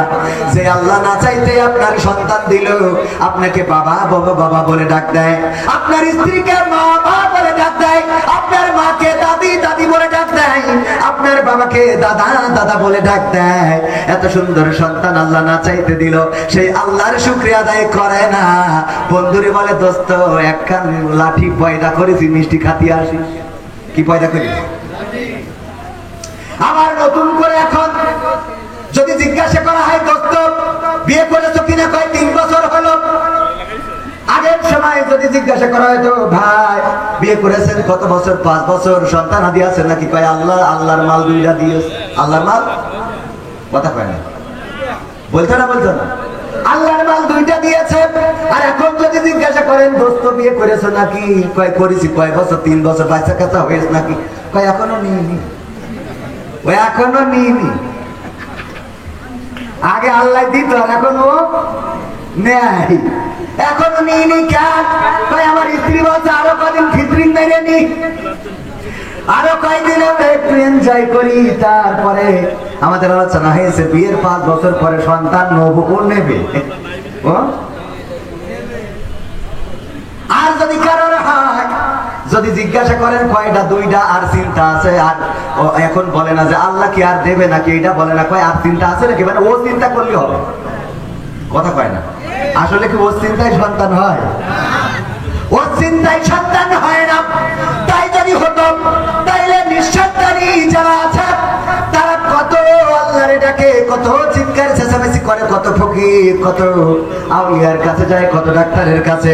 আমার আল্লাহ কোরআনে বলে দিয়েছে, বান্দারা শুনে নাও, আমি যাকে চাই তাকে সন্তান দান করি, যাকে চাই তাকে কন্যা সন্তান দিই, যাকে চাই তাকে ছেলে সন্তান দিই, যাকে চাই তাকে ছেলে দিই, মেয়েও দিই। আর আমি আল্লাহ যাকে চাই তাকে কোনো সন্তানই দিই না। বারবার সন্তান হয়, মেয়ে হয়, এমন অনেক মানুষ আছে না নাই? মেয়ে হওয়ার কারণে স্ত্রীর পরে নির্যাতন করেন। এবার যদি তোমার মেয়ে হয় তাহলে আমার দিকে কেউ ঠেকাতে পারবে না, আছে না নাই? ওদিকে করবে, বারবার কেন মেয়ে হয়, বারবার কেন মেয়ে হয়। আমার আব্বা একটা ঘটনা বলতেন, একবার একজন ব্যক্তির একটা একটা করে 3টা 4টা মেয়ে হয়ে গেছে। প্রতিবার মেয়ে হলেই নির্যাতন করে স্ত্রীকে। স্ত্রী এবার গর্বের সন্তানটা যেন ছেলে হয়, কিন্তু ছেলে এবং মেয়ে বানানোর দায়িত্ব কার? চিল্লায় বলে কার? আল্লাহ রাব্বুল আলামিন যাকে চান তাকে ছেলে দেন, যাকে চান তাকে মেয়ে দেন। 4 নম্বর সন্তান যখন গর্ভে পড়লো যে এবার যদি ছেলে না হয় তাইলে তোমার কিন্তু আমার সাথে সংসার করা হবে না, বাড়ি থেকে বের করে দেব। আল্লাহর কাছে কাটাকাটি করতে বলো, আমার তো ক্ষমতা নাই, আমি একটা ছেলে বানিয়ে দেব। গর্ভে সন্তান তুমি দিয়েছো, তুমি চাইলে ছেলে বা মেয়ে দিতে পারো। আমার স্বামী তো বারবার ছেলের প্রত্যাশা করে, আল্লাহ তুমি যেটা কল্যাণকর মনে করো সেটা দিয়ে দাও। আল্লাহ রাব্বুল আলামিন ওই সন্তানটাও মেয়ে দিয়েছেন। পুরুষটার রাগ আরো বেড়ে গেল, নির্যাতন করলো, নিষ্পেষণ করলো, আবার গর্ভবতী 5ম নম্বর আবার নির্যাতন শুরু করে দিল। যদি এবার ছেলে না হয় তাইলে কিন্তু এইবার খেলা ফাইনাল, তোমার বলো শেখ হাসিনার সাথে ভাতা দাদার দেশে পাঠাই দাও। ওই নারী চিন্তা করলো, আল্লাহ সারা জীবন বিএনপি জামাত করে আসলাম, এখন আবার শেখ হাসিনার সাথে দাদার দেশে, আল্লাহ তুমি একটু হেফাজত করো। 5ম নম্বর সন্তান মেয়ে। এবার নিজে জানো আমাকে সেই সাইড ভাইয়ের মতো মাথা খারাপ হয়ে যাবে না? মানে মেয়ে গিয়েছে বাড়ি মাঠে নামাজ ষষ্ঠী গেছে, যে মা বলছে যে খোকা নে ভাত নিয়ে বয়, তো ভাত খাচ্ছে, বলছে ভাত খাতে খেতে বলে রাগ করতে হয় না বাবা, আল্লাহ তোর এইবারও একটা জান্নাত দিয়েছে। তো ভাতের গামলা ছেড়ে তো জান্নাতের গোষ্ঠী খিলাই আমি জান্নাত নিয়ে আইছি আমাকে কে দে বলেননি। 5 নম্বর মেয়ে মিজাজ আরো খারাপ হয়ে গেল, নির্যাতনের স্টিমরোলার। 6 নম্বর গর্বে আবার সন্তান, 6 নম্বর সন্তান গর্বে, সেটাও মেয়ে। এবার একেবারে সব নেটওয়ার্ক খারাই গেছে, একেবারে যেন পাগলের মতো দেউলিয়া হয়ে গেছে। তুমি আমারে কি করলা? একে একে 6টা সন্তান তুমি আমার মেয়ে সন্তান জন্ম দিলা। আবার মহিলা গর্ভবতী হয়েছে, 7 নম্বর গর্বে সন্তান। আল্লাহর কাছে তাহাজ্জুদ পড়ে কাঁদে, আর তো পারি না, নির্যাতনের কত সহ্য করবো, তুমি দয়া করে একটা পথ করে দাও আমার, আমি তো আমার স্বামীর নির্যাতন সহ্য করতে পারি না। আল্লাহ রাব্বুল আলামিন গভীর রাতে ওই স্বামীকে স্বপ্ন দেখালেন। স্বামী স্বপ্ন দেখেন বিচারের দিন চলে এসেছে, হাসরের ময়দান, হাসরের মাঠে দাঁড়ানো, বিচার ফায়সালা হয়ে গেছে, তার জন্য জাহান্নাম বরাদ্দ হয়ে গেছে। জাহান্নামে নিয়ে যাচ্ছে টানতে টানতে ফেরেশতারা। যখন প্রথম জাহান্নামের দরজায় গিয়েছে, যে দেখে সেই দরজায় বড় মেয়েটা দাঁড়ানো। বড় মেয়ে দাঁড়িয়ে আছে, 2টি হাত পেতে দিয়ে বলে, আমার বাবাকে আমি এই দরজা দিয়ে জান্নাতে প্রবেশ করতে দেব না। যেই বাবা আমার দিনের পর দিন কষ্ট করে মানুষ বানিয়েছে, লেখাপড়া শিখিয়েছে, আমার আহার যোগান দিয়েছে, সেই বাবাকে আমি জাহান্নামে ঢুকতে দেব না। দ্বিতীয় দরজায় যখন নিয়ে গিয়েছে মেজে মেয়ে দাঁড়ানো, তৃতীয় দরজায় সেজে মেয়ে, এমনি ভাবে একটা একটা একটা একটা করে দরজা। 6 নম্বর দরজায় দেখে ছোট মেয়েটা দাঁড়ানো, বলে আমার বাবাকে এই জাহান্নামে ঢুকতে দেব না। যখন 7 নম্বর দরজায় নিয়ে গিয়েছে, তখন ওই 7 নম্বর দরজায় আর কেউ নাই, অমনি ধাক্কা দিয়ে জাহান্নামের মধ্যে ফেলে দিয়েছে। ঘুমের মধ্যে ঘুম ভেঙে গেছে, চিৎকার করে স্ত্রীকে উঠে বলে, ও গো স্ত্রী, তোমার কাছে আর কোনো চাওয়া নাই, আর কোনো দাবি নাই। তোমার কাছে দাবি হলো গর্ভের সন্তানটা এবারও যেন মেয়ে হয়ে যাই। মেয়ে দেওয়ার মালিককে, ছেলে দেওয়ার মালিককে। আল্লাহ যাকে চান তাকে ছেলে সন্তান দেন, যাকে চান তাকে মেয়ে সন্তান দেন, যাকে চান শুধুই ছেলে দেন, যাকে চান শুধুই মেয়ে দেন, আর যাকে চান তাকে কিছুই দেন না। আল্লাহ এত নিয়ামত আমাদের দিয়েছেন, এরপরেও যারা আল্লাহর শুকরিয়া আদায় করতে পারে না, এরপরেও যারা আল্লাহর নামটা উচ্চারণ করতে কার্পণ্য হয়, ওগো আমার ভাইরা, ওই পরকালের ময়দানে যখন বলবে মান রব্বুকা, তখন কেমন করে বলবেন রব্বি আল্লাহ? বলা যাবে? ওয়াইদা কুরিয়াল কুরআন ফাসতামিউ লাহু ওয়া আনসিতু লাআল্লাকুম তুরহামুন। যখন তোমাদের সামনে কোরআন পড়া হয়, কোরআন বলা হয়, যখন তোমাদের সামনে কোরআন থেকে তেলাওয়াত করা হয়, তখন তোমরা চুপ থাকবে আর তোমাদের হৃদয়ের কান দিয়ে শুনবে, যাতে করে তোমাদের উপরে আল্লাহর রহমত বর্ষণ হতে পারে। বলেন সুবহানাল্লাহ। কথাটা কার আছে? কোথায়? এই কোরআন আল্লাহ বলে দিয়েছেন, যখন কোরআন পড়বেন, কোরআন বলবেন, কোরআন শোনাবেন, তখন তোমরা তোমাদের হৃদয়ের কান দিয়ে শুনবে, যেন আল্লাহর রহমত বর্ষণ হতে পারে। সেই আল্লাহর রহমত যদি পাইতে হয়, তাহলে কোরআন চুপ থেকে শোনার দরকার আছে না নাই? হাতে লোক বেশি না কম? আমি মাগরিবের নামাজ পড়ে আসলাম, আমাদের মোটরসাইকেলটাই পার করা যায় না রে। আমার যুবকেরা, তরুণেরা, কিশোরেরা রাস্তায় ঘুরে বেড়ায়, আড্ডা দিয়ে বেড়ায়। ওগো আমার ভাইয়েরা, আমার আল্লাহ পরকালের ময়দানে আপনার হাতে কিতাব ধরাই দেবেন, বলবেন ইকরা কিতাবাকা কাফা বিনাফসিকা আল-ইয়াওমা আলাইকা হাসিবা। পড়ো তোমার কিতাব, তুমি পড়ে তোমার হিসাব করে দাও। আমার যুবকেরা কান খুলে শুনে নাও, আমার তরুণেরা, আমার কিশোরেরা, আমার কলিজার টুকরারা, তোমাদেরকে বলি, যারা ঘুরে বেড়াও, যারা তাসের আড্ডায়, দোকানের আড্ডায়, রাস্তায় ঘুরে বেড়াও রে, পরকালে যখন আমলনামার কিতাবটা ধরিয়ে দেবে, ইকরা কিতাবাকা কাফা বিনাফসিকা আল-ইয়াওমা আলাইকা হাসিবা, তখন ওই পৃষ্ঠা উল্টায় দেখবেন আপনি চায়ের দোকানে রয়েছেন, দেখবেন আপনি তাসের আড্ডায় রয়েছেন, দেখবেন আপনি ক্রিকেট খেলা IPL দেখতেছেন, দেখবেন আপনি BPL দেখতেছেন, দেখবেন আপনি কবে বাদখালি গিয়েছেন, তারপরে দেখবেন কবে লাইলাতুল ফেব্রুয়ারি আয়োজন করে পালন করেছেন, তারপরে কবে ডিজের কুপা কুপি বড় বাড়ি আছে না নাই, কবে পিকআপের পরে জেনারেটর দিয়ে স্পিকার লাগায় দয়াল তোর লাইগা রে, দয়াল তোর দেবাড়ি আছে না নাই, দয়াল তোর লাইগা আরে ডিজে বাজাইলা। সবগুলো আমল নামায় পাওয়া যাবে ওই পরকালের ময়দানে। এই আমল নামার খাতা থেকে ফামাইয়া আমাল মিসকালা যাররাতিন খায়রান ইয়ারা ওয়া মাইয়া আমাল মিসকালা যাররাতিন শাররান ইয়ারা। যারা পরিমাণ ভালো কাজ সেটাও দেখিয়ে দিবেন কি, আর যারা পরিমাণ খারাপ কাজ ওটা দেখাবে না। কথা কয় না, ওটাও দেখানো হবে। আমার স্ত্রী আমার থেকে কোনটা লুকায়, আর আমি আমার স্ত্রী থেকে কোনটা লুকাই, সেটাও পরকালে প্রকাশ হয়ে যাবে রে। আমার স্ত্রী অনেক কিছু আছে আমার থেকে লুকানোর চেষ্টা করে, মনে করে এইটা যদি না জানে রে তাইলে ভালো হবে, কিন্তু দেখা গেল আমি জেনে যাই। এরপরেও লুকানো আছে না নাই? আবার আমার স্ত্রী থেকে আমি অনেক কিছু লুকাতে চাই, সেইগুলো আবার আমার স্ত্রীও জেনে যেতে পারে, তারপরেও আছে না নাই? সব প্রকাশ করে দিবেন কে? যারা পরিমাণ ভালো কাজ সেটাও দেখাবেন, যারা পরিমাণ খারাপ কাজ সেটাও দেখাবেন। সব পরকালের ময়দানে প্রকাশ হয়ে যাবে। ওগো আমার ভাইয়েরা, ওই পরকালের ময়দানে আজকের এই মাহফিলে যারা এসেছেন, বসেছেন, আল্লাহ রাব্বুল আলামিন চাইলে এই মাহফিলটার ওসিলায় জীবনের গুনাহ খাতাগুলো মাফ করে দিতে পারেন। আপনার যদি বলার সুযোগ দেয়, বান্দা বলো দেখি তোমার আমলনামায় কোনো ভালো কাজ আছে নাকি, পৃষ্ঠা উল্টাইতে উল্টাইতে উল্টাইতে গাঁজা টানা, বিড়ি টানা, ফেন্সি খাওয়া, ইয়াবার ট্যাবলেট গিলা, সব কিছুর মধ্যে মাহফিলটা পাওয়া যাবে না, যাবে না? খারাপ কাজ যেমন থাকবে, ভালো কাজও থাকবে। যদি আল্লাহ সুযোগ দেয়, বান্দা পাইছো নাকি পৃষ্ঠাটা উল্টায় বলবেন আল্লাহ 12 এপ্রিল 2025 সাল। দেখো এই সালে আমি পাল্লাম কাপ্তালা রাখিল মাদ্রাসায় বসেছিলাম কোরআন শোনার জন্য। ও আল্লাহ যদি চাও, তোমার এই নবী বলেছে এটা রিয়াজুল জান্নাত, যে জান্নাতের বাগানে বসে আমি তোমার পানিগুলো শুনেছি। আল্লাহ এই ওসিলায় জীবনের গুনাহ খাতা মাফ করে দিতে পারো। আমার আল্লাহর এত দয়া, এত মায়া রে, এই মাহফিলের ওসিলায় গোটা জীবন জিন্দেগির গুনাহ ক্ষমা করে দিতে পারি। আল্লাহর এই ক্ষমতা আছে না নাই?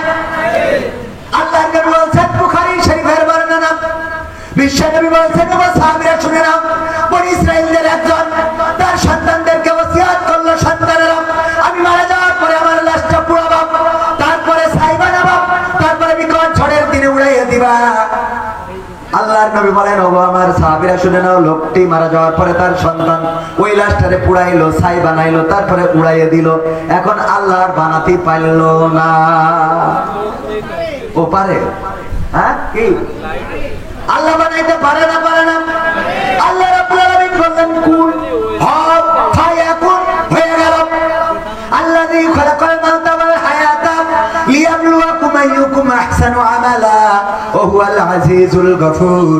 আমার আল্লাহ সূরা মুলকের 2 নম্বর আয়াতে বললেন, তিনি সৃষ্টি করেছেন মৃত্যু এবং তিনি সৃষ্টি করেছেন জীবন, আর মাঝখানে একটা হায়াত দিয়ে দিয়েছেন, সময় দিয়েছেন, একটু দেখতে চাই আমলের প্রতিযোগিতায় কে এগিয়ে থাকেন। আর আমার আল্লাহ হলেন পরম পরাক্রমশালী এবং ক্ষমাশীল। আল্লাহ পরাক্রমশালী মানে ধরবে, পাকড়াও করবে, আবার ক্ষমাও করবে। এই এখতিয়ার আছে কার? আল্লাহর ধরার ক্ষমতাও আছে, ছাড়ার ক্ষমতাও। নমরুদ বলল, আমি তো আল্লাহ। ইব্রাহিম বলল, কি করে আল্লাহ হও? কয়, তুমি যে আল্লাহর কথা বলো, সেই আল্লাহর ক্ষমতা কি? কয়, আল্লাহর ক্ষমতা হলো তিনি মারেন, আবার তিনি বাঁচান। চাইলে মারতেও পারেন, বাঁচাতেও পারেন।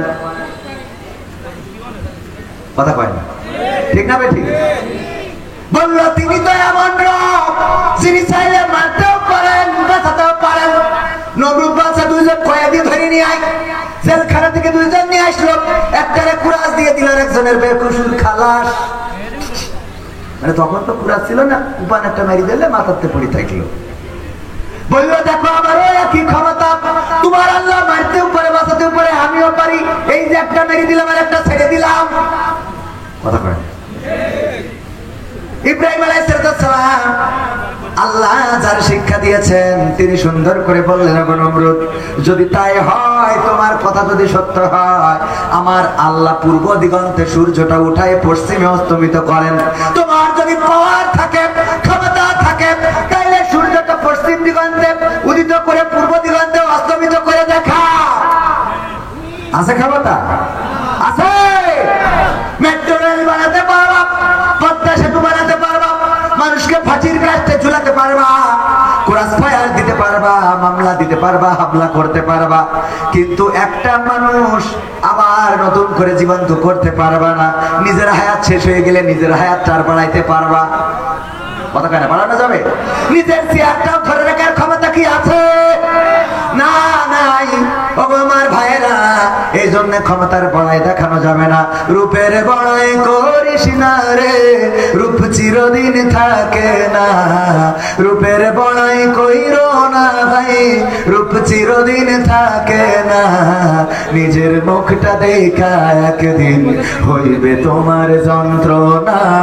নিজের মুখটা দেখা একদিন হইবে রে তোর যন্ত্রণা। সময় হইল বড় শিক্ষক, সব দিবে শিখাইয়া। সুখের জীবন থাকবে না রে, দেখবে না কেউ চাইয়া। সময় হইল বড় শিক্ষক, সব দিবে শিখাইয়া। সুখের জীবন থাকবে না রে, দেখবে না কেউ চাইয়া। মরার আগে মরবি রে তুই, জ্বালা সইতে পারবি না। মরার আগে মরবি রে তুই, জ্বালা সইতে পারবি না। নিজের মুখটা দেখা একদিন হইবে তোমার যন্ত্রণা। নিজের মুখটা দেখা একদিন হইবে রে তোর যন্ত্রণা। কিসের এত বড়াই তোমার মাটির দেহ লইয়া, ময়রা দেখো পোকা মাকড় শেষ করবে সব খাইয়া। কিসের এত বড়াই তোমার মাটির দেহ লইয়া, ময়রা দেখো পোকা মাকড় শেষ করবে সব খাইয়া। এই দুনিয়া ছাড়তে হবে অহংকার আর কইরো না, এই দুনিয়া ছাড়তে হবে অহংকার আর কইরো না। নিজের মুখটা দেখা একদিন হইবে তোমার যন্ত্রণা, নিজের মুখটা দেখা একদিন হইবে রে তোর যন্ত্রণা। ক্ষমতার বড়াই কইরো না ভাই, সে আর চিরদিন থাকে না। পাওয়ারের বড়াই কইরো না বোন, সে আর চিরদিন থাকে না। নিজের চেয়ার দেখা একদিন হইবে তোমার যন্ত্রণা, নিজের চেয়ার দেখা একদিন হইবে তোমার যন্ত্রণা। ঠিক না বেঠে? নিজের চেয়ারটা দেখে একদিন যন্ত্রণা হবে। কবির বিন সামাদ কোরআনের ময়দানে আলোচনা করেন, ইসলামের পক্ষে কথা বলেন। হঠাৎ করে যদি দাড়িটা শেষে ফেলে, কালকে কেউ আর স্টেজে উঠতে দেবে নাকি? না, দেবে না। কোন কারণে যদি দাড়িটা কেটে ফেলে, কালকে মাহফিল হবে কোথায় জানেন কিনা? কোথায়? ছুটিপুর বাজার। ঠিকানা তানজিমুল কোরআন ক্যাডেট মাদ্রাসা। হিফজুল কোরআন বিভাগের উদ্বোধন উপলক্ষে তাফসীর মাহফিল। মাওলানা গোলাম রব্বানী আসবেন প্রধান বক্তা, যুক্তিবাদী সাহেব।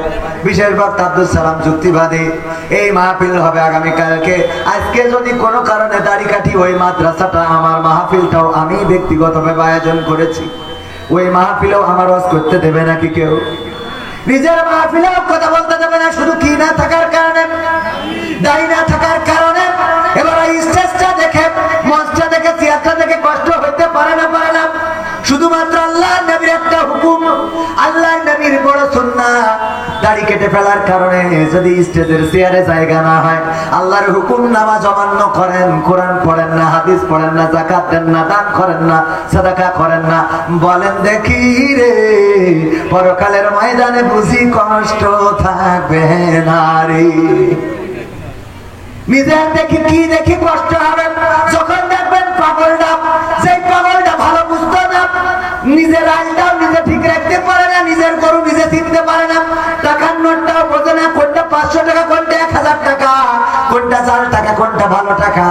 কিন্তু এই পাগলটা 5 ওয়াক্ত মসজিদে আসে, নামাজ পড়ে, ফজরের নামাজ, জোহরের নামাজ, আসরের নামাজ, মাগরিবের নামাজ, ইশার নামাজ সব আদায় করে, মাহফিলে আসে, কোরআন শোনে, কোরআন মানে, কোরআন জানে, হাদিস মানে। এই পাগল ছাগল যখন জান্নাতে যাবে রে, তখন ওইটা দেখার পরে নিজের কষ্ট হবে। আরে এই পাগল জান্নাতে যায়, আর আমার অবস্থা কি? কথা কয় না? ঠিক না বেঠে? জান্নাতের মালিক কে? ওগো আমার ভাইরা, আমি প্রথমে জায়াতে কারিমা তেলাওয়াত করেছিলাম, ছোট্ট একটা অংশ। আল্লাহ বলেন, ইয়া আইয়ুহাল্লাযীনা আমানু কু আনফুসাকুম ওয়া আহলিকুম নারা। ওগো ঈমানদাররা, তোমরা নিজেরা আগুন থেকে বাঁচো এবং তোমাদের আহাল বর্গ থেকে, আহাল বর্গকে আগুন থেকে বাঁচাও। কথাটা বলেছেন কি? আমরা নিজেরা আগুন থেকে বাঁচার চেষ্টা তো করি না, আর সন্তান তো আরো 2 কাঠি উপরে। বোঝেননি মনে হয়? যেই বাবা বিড়ি খায়, সর্বোচ্চ সিগারেট খায়, ওরে আল্লাহ, ওরে থেকে এখন সিগারেটের তামাক ফেলে দিয়ে মাল ঢলে ভরি তারপরে টানে। 2 কাঠি উপরে না নিচে? যে আগে মানুষরে থাবা দেয় নাই, ধমক দিয়েছে রাজপথে, মিছিল, মিটিং এ, তার ছেলে যে পরে দেখা যায় বাপ বয়সী লোকের গালে চড় তুলে বসে। আছে না না? যেই বাবা 5 টাকার এখনো চুলের কাটিং দেয়, তার থেকে 500 টাকা দিয়ে ফেস ওয়াশ মারে। আছে না নাই? যেই মা এখনো বোরকা পরে চলে, তার মেয়ে আলতা সুন্দরী, আলতা না আলকাতরা সুন্দরী, এত কায়দা করে মেকআপ করে রে, শয়তানও চিনতে পারে না যে কোনটা ধোকা দিল। মানে এটা ধোকা দেওয়া হয়েছে কিনা আমার খেয়াল নেই, কারণ ধোকা দিল যার, সে কালো ছিল, পরের দিন তাকে সাদা পাক্কা। ও মনে করে এর এখন ধোকা দিয়ে শান্তি পারিনি। শয়তানের টাওয়ার হারাই ফেলে, নেটওয়ার্ক চলে যায়। আছে না নাই? আছে মানে কি? মাদ্রাসায় পড়ে ওই আল্লাহ সূরা ফাতিহা পারে না, তাশাহুদ পারে না, দুরূদ ইব্রাহিম পারে না, নামাজের আরকান আহকাম জানে না, উযুর ফরজ জানে না, নামাজ পড়ে না, মসজিদে পাওয়া যায় না, এমন আল্লাহর বান্দা আছে না নাই? আর মা বাবা দিয়ে মনে করিয়েছে ও জান্নাতের টিকিট 3 কেজি বসে আছে। কথা কয় না। কিন্তু মেয়ে যে আর একজনের সাথে বেলাইন রে, কি লাইন? কি লাইন? আমাদের দেশে অনেকে বলে লাইন করেছে, ও লাইন হইল এটা তো বেলাইন। লাইন করি না, কথা একটু না বললে তো হয় না, নিজেদের লেখা বেলাইন করে বসে থাকে। ওগো আমার ভাইরা, এই জন্য আল্লাহ বলেছেন ইয়া আইয়ুহাল্লাযীনা আমানু কু আনফুসাকুম ওয়া আহলিকুম নারা। দাদি যাচ্ছে নাতির সাথে বাসে উঠেছে, দাদির এত কায়দা করে বুরকা পরা, হাতে হাত মোজা, চামড়ায় ভাত পড়ে গেছে, যে চামড়ায় হাত দিলে মনে হবে যে খেজুর গাছের কাঁটা ধরিয়েছে, মনে হয় খাদি ধরিয়েছে, ঠিক না বেটি? যেই হাত ও ভাইজান ভালো আছেন? আলহামদুলিল্লাহ, আপনি আছেন বলে ভালো লাগছে। যাক শুকরিয়া। ও আমার ভাইরা, যেই হাতে হাত দিলে মনে হয় খেজুরির খাদি ধরেছে, ওই হাতে আবার হাত মোজা লাগায়, পায়ে পায়ে মোজা, পা মোজা, তারপরে বাঁধতেছে তো বাঁধতেছে, এরপর আবার একটা সান গিলাস মেরিয়েছে, তারপর আবার আর একটা ফেলিয়ে দিয়েছে শাটার, কিটা আর একটা ফেলিয়েছে, নেই দাঁত। বেনিয়ালিতে বাসে উঠেছে, চাষড়াই যাবে, হেল্পার জিজ্ঞেস করছে যাবেন কানে? চাষি মানে যাবে কাছে, বুঝতে পারলো না চাষি, আমার মানে দাঁত তো নেই, বলছে চাষড়া পড়বে তো দাঁত থাকা লাগবে,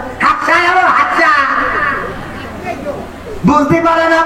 পাশের থেকে নাতি ওরে কায়দা করে মেকআপ করা, আলকাতরা বেগম মেকআপ তো করে সাদা সুন্দরী হয়ে গেছে, চামড়া অভিশাপ দেয় যে আল্লাহ আমার তো একটা মান সম্মান আছে, চামড়ার একটা মান সম্মান আছে, ওর আল্লাহ কালো বানাইছে, তা সে কালোর মধ্যে একটু সাদা মারবে, মাথা এত মারা মেরেছে সে কালো আছে না, কায়দা নেই, সাদা ফক ফাঁকা চামড়া। কয় আল্লাহ আমার কি কোনো ইজ্জত নেই?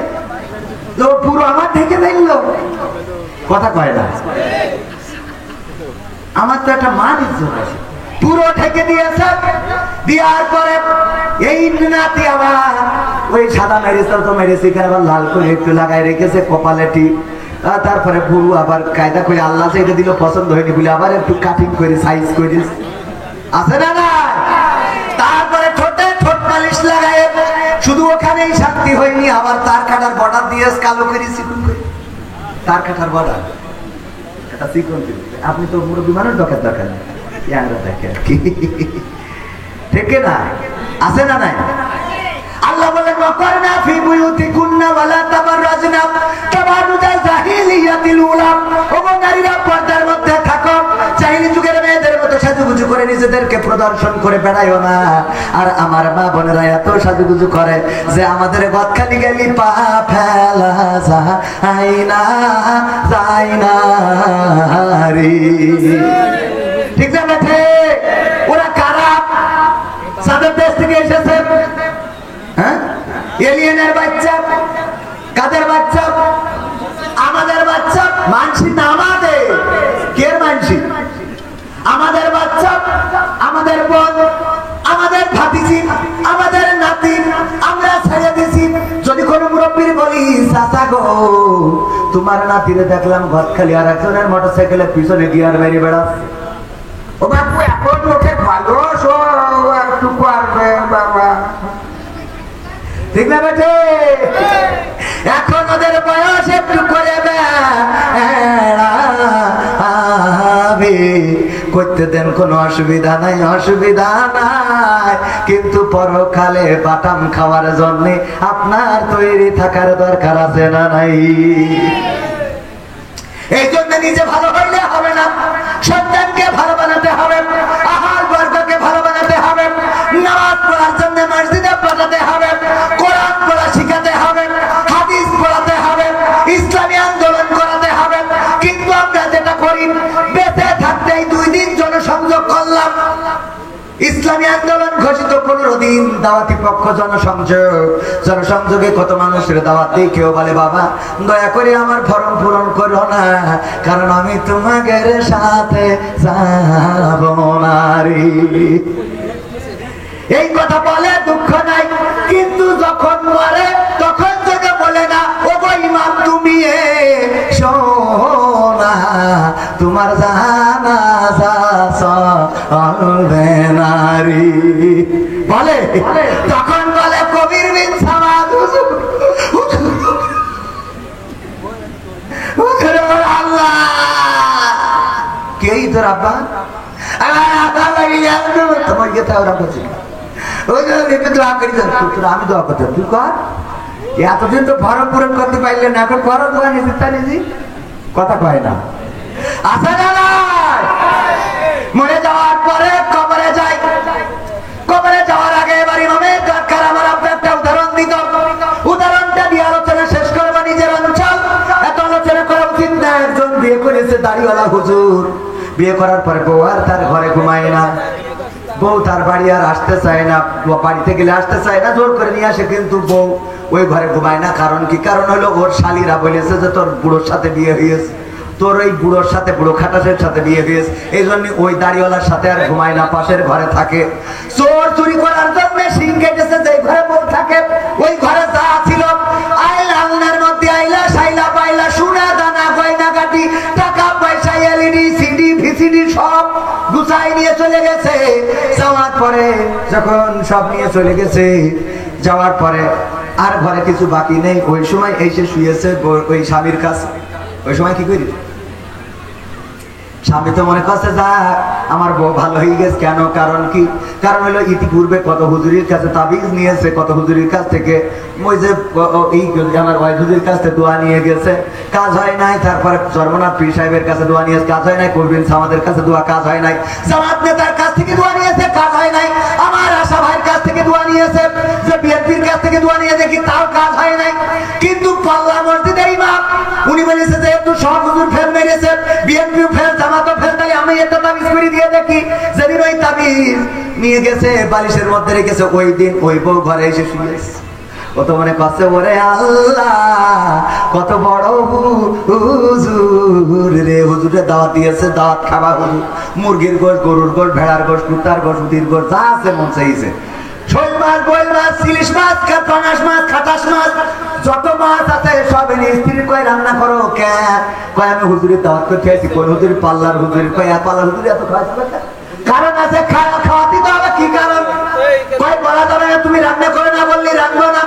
ওরে আল্লাহ তুমি আমার ঘরে ঘুমাও না বলে কত হুজুরির তাবিজ দিলাম, কত হুজুরির দোয়া নিলাম। চরমনার পীর সাহেব, জামাতের ডাক্তার শফিকুর রহমান, বিএনপির আশরাফুজ্জামান আশা, সব দল একেবারে সব হেঁটে গেছে। কিন্তু আমি যখন পাল্লা মসজিদের ইমামের কাছ থেকে দোয়া নিয়েছি, ওই রাতে তুমি আমার ঘরে শুয়েছাও। এই জন্য হুজুরির দাওয়াত করেছি, খাওয়াবো। পাগল হয়েছ তুমি? হুজুরের তাবিজে আইছি তুমি তাই মনে হয়? তাহলে কি করে আইসাও? গতকাল রাতে চোর ঢুকেছিল, আমি যেই ঘরে ঘুমাই, চোর ঢুকে সিং কেটে সব নিয়ে গেছে, সোনা দানা টাকা পয়সা গয়না গাটি মাটি পাটি সব নিয়ে যাওয়া শেষ। আর যখন কিছু নেই আমার দিকে তাকাইছে, আমি চিন্তা করলাম আমারও মনে হয় নিয়ে যাবে, তাই ভয়তে আমি তোমার ঘরে আইলাম রে, আমি কারোর তাবিজে আসি নাই। স্বামী বলছে তোরে আমার স্ত্রী বড় দুঃখ পাইলাম, তুমি তো সেই আইলা রে, কিন্তু এমন সময় আইলা ঘরটা খালি করে, যদি অন্তত 10টা মিনিট আগে আসতে তাইলে তাও অন্তত কিছু সম্পত্তি রক্ষা করতে পারতাম। কথা কয় না? আমার কথা মনে হয় বোঝেননি? মরো, কিন্তু এমন সময় মরো সেই সময় আর তোমার খাতা কলমে কোনো আমল থাকে না। কিন্তু 10টা মিনিট আগে যদি তুমি ইসলামের পথে, কোরআনের পথে, মাদ্রাসার পথে, মসজিদের পথে, দ্বীনের পথে, আল্লাহর পথে যদি থাকতে, তাইলে অন্তত ফেরেশতারা বলতে পারতো যে যাই হোক তাই হোক তোমার একটু মসজিদে দেখেছিলাম, মাদ্রাসায় দেখেছিলাম, তোমার আল্লাহর পথে দেখেছিলাম, কোরআন পড়তে দেখেছিলাম, তাসবিহ জপতে দেখেছিলাম, জায়নামাজের পাটিতে দেখেছিলাম, তাহাজ্জুদে দেখেছিলাম, তোমাকে আমি দেখেছি আল্লাহর পথে, রাসূলের পথে, দ্বীনের পথে, কোরআনের পথে, যাও মাফ করে দিলাম। কিন্তু এমন সময় আমরা কবরে যাই যখন নামাজ নাই, রোজা নাই, দান নাই, সাদাকা নাই, রোজা নাই, হজ নাই, যাকাত নাই, ফিতরা নাই, তাসবিহ নাই, তাহলিল নাই, এইগুলো আমাদের আমলনামা খালি। কবরে যাওয়ার পরে ফেরেশতারা বলে আল্লাহর বান্দা সেই তো আসলে রে, কিন্তু ঘরটা খালি রে। ঠিক না বেটা? আমরা কি ঘর খালি করে যেতে রাজি আছি? ঘর ভাবো, কারা কারা হাত দেখতে চাই? ভরবেন? ঘর ভরবেন? ঘর যদি ভরতে হয়, আমার আল্লাহ বলেছেন ইন্নাল্লাহ আশতারা মিনাল মুমিনিনা আনফুসাহুম ওয়া আমওয়ালাহুম বিআন্না লাহুমুল জান্নাহ। ওগো আমার বান্দারা, তোমরা যদি আমার রাস্তায় জান দাও, মাল দাও, বিনিময়ে আমি আমার জান্নাতটা তোমার, আমি আমার জান্নাতটা তোমার কাছে বিক্রয় করে দিই। বলেন সুবহানাল্লাহ। ইয়া আইয়ুহাল্লাযীনা আমানু হাল আদুল্লুকুম আলা তিজারাতিন তুমজিকুম মিন আযাবিন আলীম। ওগো ঈমানদাররা, আমি কি তোমাদের এমন একটা ব্যবসা ধরাই দেব যেই ব্যবসা করলে তোমরা কঠিন জাহান্নামের ভয়াবহ আযাব থেকে বেঁচে যাবে? আর সেই ব্যবসাটা হলো তুমিনুনা বিল্লাহ, আল্লাহর প্রতি ঈমান আনতে হবে, ওয়া রাসূলিহি এবং রাসূলের প্রতি, ওয়া তুজাহিদুনা ফি সাবিলিল্লাহ, জিহাদ করতে হবে কার রাস্তায়? ফি সাবিলিল্লাহ, কার রাস্তায়? আল্লাহর রাস্তায় জিহাদ করতে হবে। বিআমওয়ালিকুম, মাল দিয়ে, ওয়া আনফুসিকুম, জান দিয়ে, কি দিয়ে? মাল দিয়ে। আর কি দিয়ে? সে আল্লাহর পথে জানমাল দিতে রাজি আছি না নাই? যদি রাজি থাকেন, এই মাদ্রাসায় কোন সরকারি বিল্ডিং নাই। 16-17টা বছর নেতা ছিল কত, কিন্তু নেতারা একটা বিল্ডিং এনে দিতে পারে নাই, বরং চাকরিতে নিয়োগ দিয়ে তারা গেল নি। আমার ভাইয়েরা, এই যে মাদ্রাসা দেখেন কত কষ্ট করে আমাদের আব্দুল মজিদ সাহেব, উনি একটা বিল্ডিং দিয়েছিল নিচে কোন রকম, আর উপরে কিন্তু আমাদের টাকাতে করতে হয়েছে ভিক্ষে টিক্ষে করে। ঠিক না বেঠিক? এটাও ভিক্ষে করা, আবার বিদেশ থেকে নিয়ে এসে দিল, তাই না? হ্যাঁ, বিদেশ থেকে এনে দিল। তো এখন এই বিল্ডিংটা ওরা ফাঁকা পড়ে থাকবে, এটা কি ভাল লাগবে? অনেকেই বলতে পারেন গরমকালে ঠিক আছে, তা শীতকালে তো ভালো লাগবে না। এই জন্য শীতকালের জন্য ওই বিল্ডিংটার কিছু ইটের দরকার, কিছু মাটির দরকার, কিছু বালির দরকার, কিছু সিমেন্টের দরকার। এই জিনিসগুলো আপনাদের কাছে একটু হাত বাড়াতে চাই। আমি এই মাদ্রাসার ছাত্র, আপনাদের কাছে একটু দুটি হাত প্রসারিত করে দিচ্ছি। বলেন দেখি, এই বিল্ডিং এর জন্য, এই মাদ্রাসার জন্য একটু বড় অঙ্কের দান করবেন। 10,000, 20,000, 50,000, 5,000 আপনারা যারা দিবেন, পরকালের ময়দানে মারা যাওয়ার পরে কবরে যখন যাবেন, তখন বলবেন কিছু তো ছিল না তো মাদ্রাসায় 10,000 টাকা দিয়েছিলি, ক্ষমা করে দিলাম। কথা কয়নি? আল্লাহর এখতিয়ার আছে না নাই? বলেন 10,000 টাকা দেওয়ার মতো, 5,000 টাকা দেওয়ার মতো কোন আল্লাহর বান্দা আছেন? আমি এই মাদ্রাসার ছাত্র, আমার উস্তাদদের নিয়ে দোয়া করে দেব। আল্লাহ রাব্বুল আলামিন চাইলে আপনার মনের নেক মাকসাদ পুরো করে দিবেন, অসুস্থ থাকলে সুস্থতা দান করে দিবেন, অভাব থাকলে দূর করে দিবেন। ও আমার ভাইরা, আপনাদের কাছে 10 ব্যাগ মাটি, 10 ব্যাগ সিমেন্ট, 1 ট্রাক ইট, 1000 ইট, 2000 ইট একটু প্রত্যাশা করি, নগদ টাকা, বাকি টাকা যে যা পারেন আল্লাহর নবীর ঘরের জন্য। কে কি দেবেন ভাইরা আমার? আপনাদের কাছে অনুনয় করি, বিনয় করি রে, একটু তাড়াতাড়ি করে। মাশাআল্লাহ, নারায়ে তাকবীর, লিল্লাহি তাকবীর। আমার সভাপতি অতিথি সাহেব মাওলানা আব্দুল মজিদ সাহেব কয় আল্লাহু আকবার, জিন্দাবাদ জিন্দাবাদ। ওই না কোন জয় বাংলা কর, মানে 16-17 বছর কিছু না বলে মানে মুখতে বেরোচ্ছে না। আপনাদের থেকে তো ওরা ভালো, যে কিছু বলতে দিনে তো রাজপথে হঠাৎ করে পতাকা নিয়ে বেরোয় জয় বাংলা, কথা কয় না। আমি কুমিল্লা গেলাম ওয়াজ করতে, একজন বলছে যে আমরা সবাই রাসূল সেনা, ভয় করি না বুলেট বোমা। এবার উল্টো কইছে, আমরা সবাই ভয় করি না বুলেট বোমা। ছেলে মিলে বলছে আমরা সবাই মুজিব সেনা, মানে রাসূল সেনা হারাই ফেলি, মুজিব সেনা। ভাইয়ের আমার, সভাপতি সাহেব পিতা মাতার জন্য দোয়া আছে, জনাব হযরত মাওলানা আব্দুল মজিদ আল আজাদ সাহেব 10,000 টাকা করলেন দান। আল্লাহ আমার অতিথি সাহেবকে কবুল করে নাও, নেখায়াত দান করে দাও, পিতা মাতার কবর জান্নাতের বাগান বানিয়ে দাও। ওগো আল্লাহ, পরকালের ময়দানে জান্নাতের সিঁড়িতে তুমি দেখা সাক্ষাৎ করিয়ে দিও।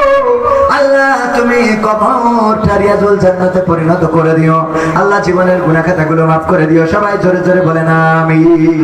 তারপরে কোন আল্লাহর বান্দা আছেন একটু তাড়াতাড়ি বলতে হবে 10,000 টাকা আর দেওয়ার মতো কোন আল্লাহর বান্দা আছেন রে? 10,000 টাকা, 10,000 টাকা, 5,000 টাকা খুব তাড়াতাড়ি করে দিতে হবে। আমি এলাকার সন্তান, এই জন্য অনেকেই মনে করছেন ও এলাকার সন্তানের কাছে দেব না, কিন্তু প্রধান বাপ তার টাকা কালেকশন করবে না, কারণ উনি আমার শ্রদ্ধাভাজন। মাশাআল্লাহ এখন তো লাইন ভালো না, লাইন তো ভালো আপনারা 4 লাখের প্রজেক্ট তবু পান্তে দেবেন, ও তো সরকার ওই ইউনিয়ন 10,000 টাকা দেন। আমি আল্লাহ ভোটে দাঁড়ালি যেন পাস করতে না, 10,000 টাকা আল্লাহ কবুল করে। হ্যাঁ ভোটে দাঁড়ালি ধান আসিস না, 10,000 টাকা না দিলে মান ইজ্জত থাকবে। নারায়ে তাকবীর। আশা ভাই, আশা ভাই, আশা ভাই এগিয়ে চলো। যেভাবে বললেন তা তো ওখানে বোম বাজি ফুটালো পিছনে পারলেন, একটু জোরে বলেন আশা ভাই এগিয়ে চলো। যতক্ষণ টাকা দেবে ততক্ষণ তো আছে, টাকা দিয়া পর্যন্ত আছি, ভোটের সময় যাই লাগে। আশা ভাই এগিয়ে চলো। নারায়ে তাকবীর। আমার আশা ভাই আশরাফুজ্জামান আশা, উনার বড় ভাই হাফিজুর রহমান, মুস্তাফিজুর রহমান চান্দু, এই এলাকার গর্ব, এই মাটি মানুষের সন্তান, ইন্তেকাল করে কবরে ঘুমানো। বিএনপি করলেও উনি একজন আদর্শবান, চরিত্রবান, এই সমাজের মার্জিত মানুষ ছিলেন। সেই মানুষটা জনগণের কল্যাণে কাজ করেছে, অল্প বয়সে অকালেই প্রাণ হারিয়েছেন। আমি ছোট ছিলাম, তারপরেও তার জানাজা পড়া, তার কবর দিতে যাওয়ার সৌভাগ্য হয়েছিল। আল্লাহ রাব্বুল আলামিন আমার ভাইয়ের দানের ওসিলায় আমাদের মুস্তাফিজুর রহমান চান্দু সাবেক চেয়ারম্যানের কবরটাকে জান্নাতের বাগান বানিয়ে দিই। বলেন আমিন। আল্লাহ দানের ওসিলায় আমার আশরাফুজ্জামান আশা ভাইয়ের পিতামাতা, দাদা দাদি, নানা নানি কবরে যারা আছে কবরগুলো ক্ষমা করে দিন, জান্নাতের বাগান বানান। বলেন আমিন। এছাড়াও তিনি 4 লক্ষ টাকার একটা প্রজেক্ট এনে দিয়েছেন।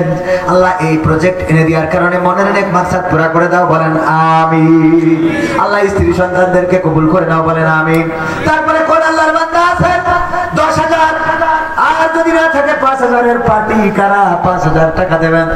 আমার ভাইজান অনেকেই আছেন স্টেজে আমার ডানে বামে বসা, 5,000 টাকা কোনো ব্যাপার না। হঠাৎ করে যদি পেটের মধ্যে মুড়া মারে, ইবনে সিনা কুইন্স হাসপাতালে গেলি, বলে যে মেশিনের মধ্যে ঢুকাই স্ক্যান করতে হবে, অথচ কিছু হয়নি, একটু গ্যাসের ব্যথা, এটা রেমিটিভ দিলি সেরে যাবে। ওর আগে 32,000 টাকার পরীক্ষা করায় নাই, তারপরে কয় অসুবিধা নেই, বাড়ি চলে যান, সমস্যা ঠিক হয়ে গেল। ঠিক না বেটি? পেটের মধ্যে মোড়া দিলি চলে যান, কুইন্সে স্ক্যান কত রকম পরীক্ষা আছে, তাড়াতাড়ি বলেন। 5,000 টাকা, 5,000 টাকা 10 ব্যাগ সিমেন্ট, 5 ব্যাগ সিমেন্ট দেওয়ার মতো কোন আল্লাহর বান্দা আছেন? একটু তাড়াতাড়ি করে যদি দিতেন। আমার প্রধান মেহমান আসবেন, কেউ নাম বলে না, বলে না। এমন মানুষ পাল্লা অঞ্চলে রে, আহারে কত অঞ্চলে যায়, টাকা যা চায় তার থেকে বেশি দেয়, দিতে দিতে আমি নিজে অধৈর্য হয়ে যাই, কই আর টাকা নেবো না। আমার বলা লাগে যে আর নেবো না। আব্দুল্লাহ খান 100 গাড়ি মাটি আমার নাম আছে। নারায়ে তাকবীর। এর মাটি দিতে হবে কেন? তাহলে তো দিতে হবে। মাটি না দিয়ে ওটা ড্রেন বানাই দিয়ে তো ওই টাকা অন্য জায়গায় লাগা দিলে তো জায়গা জাফার করবে, দিক না সেই মাটি, তাও দিক। নারায়ে তাকবীর। আমার নানা জিন্দাবাদ করে। আমার নানা, আমার আত্মারুল সাহেব, মামা হইল, আমি মামা বলে ডাকি না।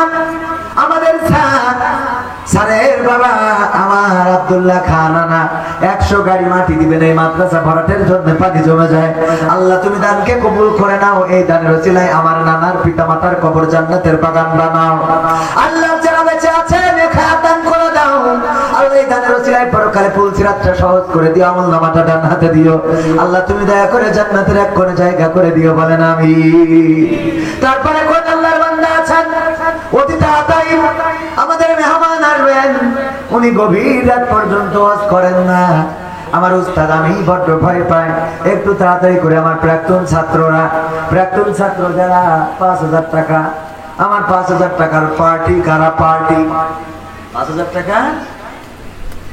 বিএনপির নেতা, জামাতের নেতা, জাসদ বাসদ হেফাজতের নেতা, এমনকি আওয়ামী লীগের নেতারাও এসে দিয়ে দোয়া নিয়ে যেতে পারেন, দোয়া করে দেবো যেন অন্তত টিকে থাকেন। দোয়া দরকার আছে না নাই? দোয়া ভাগ্য পরিবর্তন করে। ওগো আমার ভাইরা, 5,000 টাকা কোন আল্লাহর বান্দা দেবেন? যদি একটু তাড়াতাড়ি আসতেন। 5,000 টাকা দেওয়ার মতো কোন আল্লাহর বান্দা? তাড়াতাড়ি 5,000 টাকা নেই? 5,000 টাকা 10,000 হইলো, কিন্তু 5,000 হবে না, এটা কোনো কথা হইলো? আর এই মাদ্রাসা তো শুধু পাল্লার না, আজমপুর, রাজাপুর, গণাধারপুর, শিমুলিয়া, আজমপুর, এই সব অঞ্চলে বিদেশি মানুষ একেবারে তো নেহায়েত কম না। হ্যাঁ, অনেক মানুষ, ইয়াং মানুষের হিসেবে ঈদের যেমন মরার পরে যা হয়ে যায়, বুঝলেন?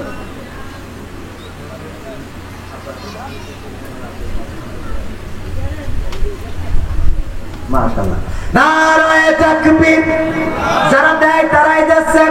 আমাদের কুদ্দুস সাহেব, উনার আব্দুল কুদ্দুস সাহেব, উনার আব্বার নামে আব্বার কবরে খানেন মাদ্রাসার জমিটাও দান করেছিলেন। এখনকার সময় মাদ্রাসা করার জন্য জমি দান করা তো দূরের কথা, জমি ভাড়াও দিতে চায় না, বেচা আরো তো পরের কথা, ভাড়াও দিতে চায় না মাদ্রাসার জন্য। আমি নিজে মাদ্রাসা করে বুঝতে পারছি, ওরে বাবা, মানুষের অত খেয়ে খান, নিজে মাদ্রাসা করে নেবে, ও কবরে নিয়ে যাবে জমি সব, মানে নিয়ে যাবে, মানে নিয়ে যাবে। অথচ এই মাদ্রাসা গুলো করে দিয়ে গেছে আগের জামানার মানুষগুলো। আমার আব্দুল কুদ্দুস সাহেবের বাবা এই মাদ্রাসার জায়গা দিয়েছিলেন, পাশে এই ঘুমানো, উনার নামে 5,000 টাকা করলেন দান। আল্লাহ কবরটার জান্নাতের বাগান বানাও। আল্লাহ তুমি দয়া করে পরকালের জীবনটা সহজ করে দাও। আল্লাহ জান্নাতের সিঁড়িতে পরিবারের সাথে দেখা সাক্ষাতের ব্যবস্থা করে দিও। সবাই জোরে জোরে বলেন আমিন। তারপরে আর কেউ আছেন 5,000 না দেন, 3,000 দেন, 2,000 দেন, 1,000 দেন, দেখি কোন কোন আল্লাহর বান্দা মারুম হবেন না। 3,000, 2,000, 1,000 টাকা দেওয়ার মতো। আরে কয়দিন পরে ধান উঠবে, 1 মণ ধানের দাম 1400-1500 টাকা।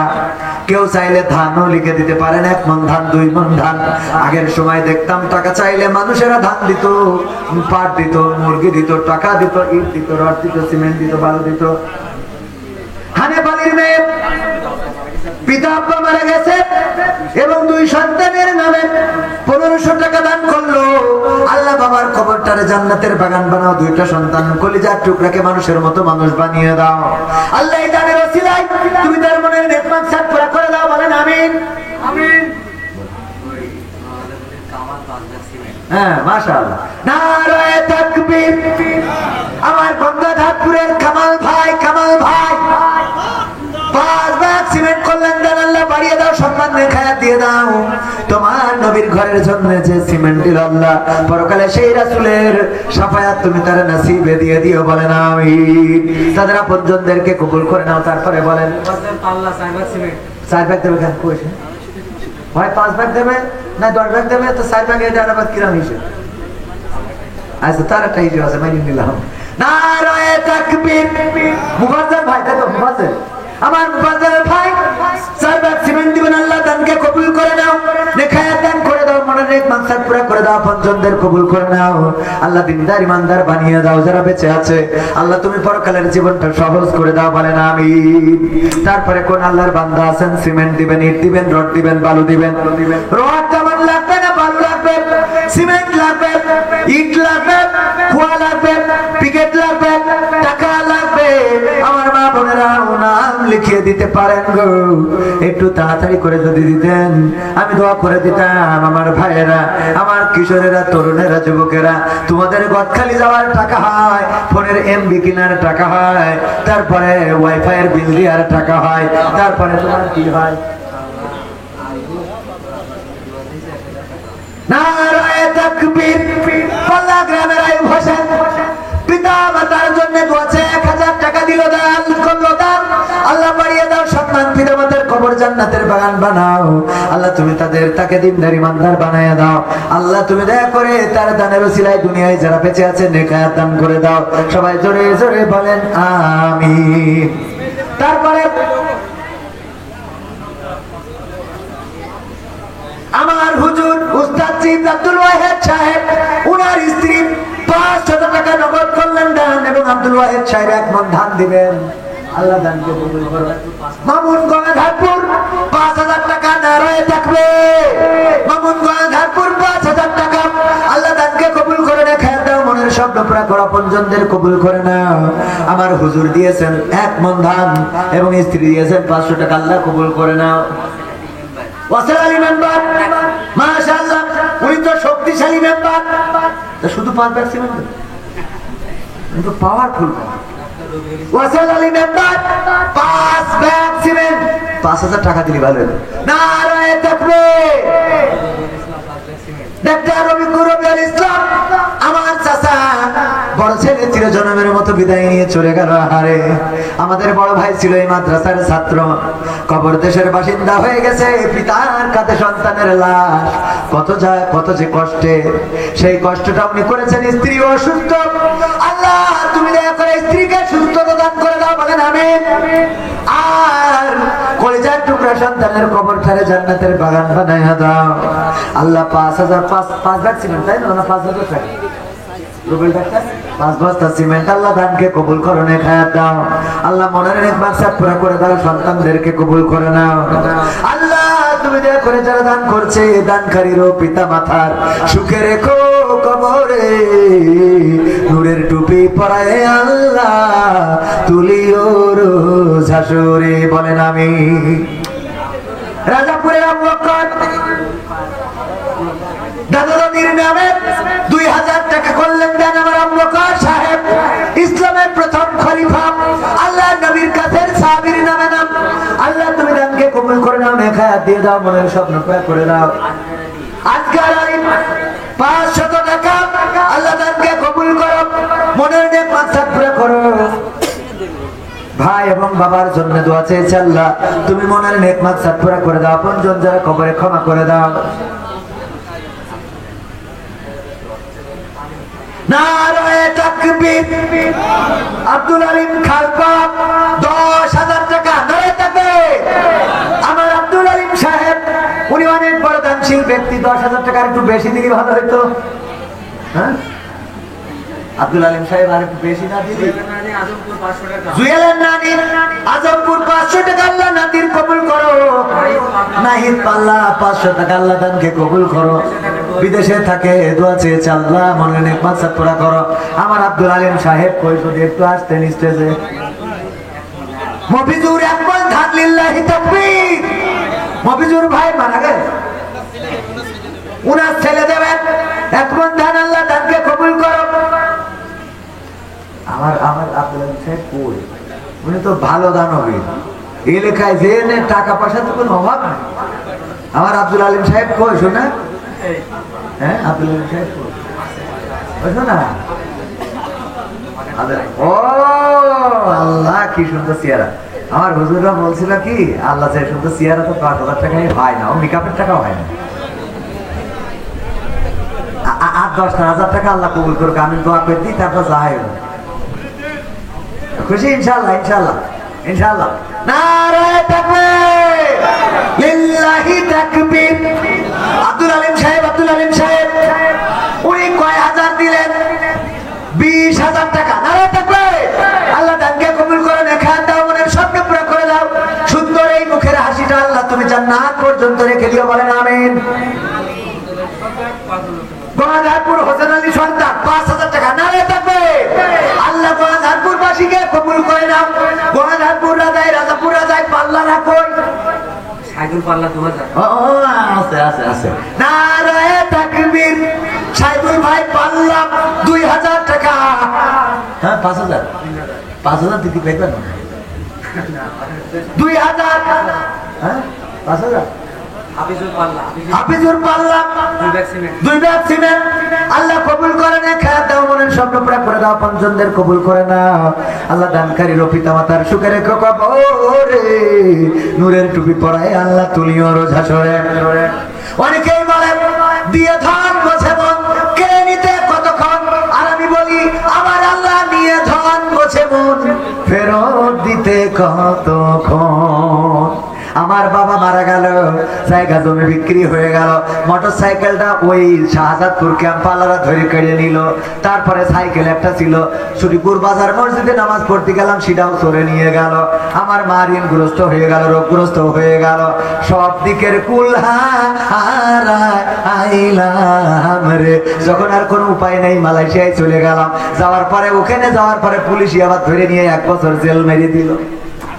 জীবনে কত দুঃখ কত কষ্ট কেউ জানে না, জানে না। এত দুঃখ কষ্ট যাওয়ার পরেও আল্লাহ রাস্তা ছাড়ি নাই। সেই আল্লাহ আবার মোটরসাইকেল দিল, সাইকেল দিল, গাড়ি দিল, তাও 2 খান বাড়ি দিল, দোতলা জায়গা দিল, জমি দিল, বেচিলাম 2 বিঘে, কিনে ফেলিস 8-10 বিঘে। আল্লাহ দিয়ার মালিক কিডা? আনারুল ইসলাম কি করিয়েছে? ও তাই না, নারায়ে তাকবীর। আনারুল ইসলাম ভাইয়ের জন্য দোয়াতে 2000 টাকা করলো দান। আল্লাহ বাড়িয়ে দাও, সম্মান দেখায় দিয়ে দাও, মনের স্বপ্ন পুরা করে দাও। ভাইয়ের জন্য দোয়া চেয়েছি, আল্লাহ তুমি দয়া করে মনের মধ্যে যে আকাঙ্ক্ষা আছে পূর্ণ করে দাও। ভাই বেঁচে আছে না মারা গেছে তাও জানি না, আল্লাহ যে নিয়তের দোয়া চেয়েছে আল্লাহ তুমি কবুল করেন। অনেকে আছে দোয়া চায়, আমার পিতা মাতার জন্য দোয়া করতেন। আমি বলি আল্লাহ আমার পিতা মাতার জান্নাতুল ফেরদৌসে এখনো মরি পারি না। হ্যাঁ, আমিরুল ইসলাম, আনারুল ইসলাম আব্বা আম্মার নামে দোয়া চেয়েছে, আল্লাহ দানকে কবুল করো, পিতা মাতার কবর জান্নাতের বাগান বানাও। বলেন আপনার আব্বা তো পাইছেন? হ্যাঁ, মেহেদিটা করেন না তো। নারায়ে তাকবীর। পাল্লার মুজাম্মেল কয় মন ধান? 1 মন ধান করলো দান। আল্লাহ বাড়িয়ে দাও, সম্মান দেখায় দিয়ে দাও। আমার ডাক্তার ইনজেকশন একটা মাইরে দিয়ে 20 টাকাও না 200 টাকা বিল মারে, কথা কয় না, তারা তোদের নিজে সাউন্ড করে না। কোয়ানে যাবো?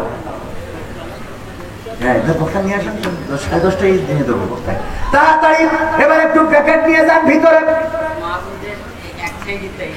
আরেক সাইডে তাড়াতাড়ি যান। মামুনিরা টাকা তো নিয়ে বসে রইল। আল্লাহ আমার মামুনিরা কতগুলো টাকা দিল, আল্লাহ তুমি দয়া করে দানের ওসিলায় যাদের দাম্পত্য জীবনে সুখ নাই সুখ দাও। আল্লাহ যেই মেয়ের বিয়ে হয় না ভালো পাত্রের ব্যবস্থা করে দাও। আল্লাহ যার প্রেম হয় না জীবনে যেন প্রেম না হয়, ভালো জায়গায় বিয়ে হয় সেই তৌফিক দাও। বলে যাবে তহিদুল পাল্লা 200 টাকার একখান বঙ্গবন্ধুর জন্মবার্ষিকীর নোট দিয়েছে। আল্লাহ দানকে কবুল করো। নারায়ে তাকবীর। আল্লাহ দানকে কবুল করে নেখায়া দিয়ে দাও। আমার পুরুষদের মধ্যে যান অনেকেই খুচরা টাকা, সবই বিশ্বাস পাল্লা মা বাবার জন্য দোয়াছে 500 টাকা দিল, আল্লাহ দানকে কবুল করে নাও। ধান ইরি ধান উঠবে কয়েকদিন পরে, আল্লাহ যেন মুসিবত মুক্ত রাখে। 1 মণ 2 মণ ধান দেওয়া যাবে এমন কোন চাষি আছেন নাকি সামনে? আমার এমন কেউ কি আছেন 1 মণ ধান দিবেন? সামনে থেকে একজনও পাইলাম না। 1 মণ ধান দেওয়ার মতো কোন আল্লাহর বান্দা আছে নাকি রে? 1 মণ ধান দেবেন। ওই যে বলছিলাম নিয়ে ধান যেমন ফেরত দিতে কতক্ষণ, টাকা দিল, পয়সা দিল, বাড়ি দিল, গাড়ি দিল, সাথে বউ একটা দিয়েছে, 2টা ছেলেও হয়েছে, এইগুলো দেওয়ার মালিককে। অথচ এমন একটা দিন আসিল বিয়েই হচ্ছিল না, আমার বিয়েই হচ্ছিল না, কেউ নেই দেবে না। বলি বিয়ে দেওয়ার মালিককে আল্লাহ দিয়েছে। একটু তাড়াতাড়ি তাড়াতাড়ি 1 মণ ধান সামনে থেকে দেওয়ার মতো কোন আল্লাহর বান্দা নেই। 1 মণ ধান ওই যে 2 মণ দেবে, নাম কি জানো? ইমামুল মামা। নারায়ে তাকবীর। ইমামুল মামা 2 মণ ধান আল্লাহর নবীর ঘরের জন্য করলো দান। আল্লাহ বাড়িয়ে দাও, সম্মান দেখায় দিয়ে দাও। আল্লাহ তুমি দয়া করে পরকালের ময়দানে জীবন জিন্দেগি হাসর নাসর সহজ করে দিও। বলেন আমিন। তারপরে আর কেউ আছেন নাকি দেওয়ার মতো? সামনে থেকে 1 মণ ধান, 1/2 মণ ধান। ধান কয়দিন পরে বাড়িতে আসবে, আল্লাহ মন মন যেন দান করে। দোয়া করে দেব কোন আল্লাহর বান্দা আছেন নাকি? প্রধান বক্তা নিয়ে আসেন। 1 মণ ধান 2 মণ ধান দেওয়ার মতো। এই যে আমার আরেকজন ভাই, নাম কি? এই আমার ভাই জানেন না, হাত উঁচু করেন।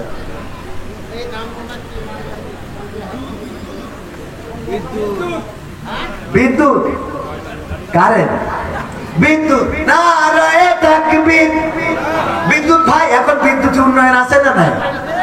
রোজার মাস চলে গেল কিন্তু কারেন্ট গেল না।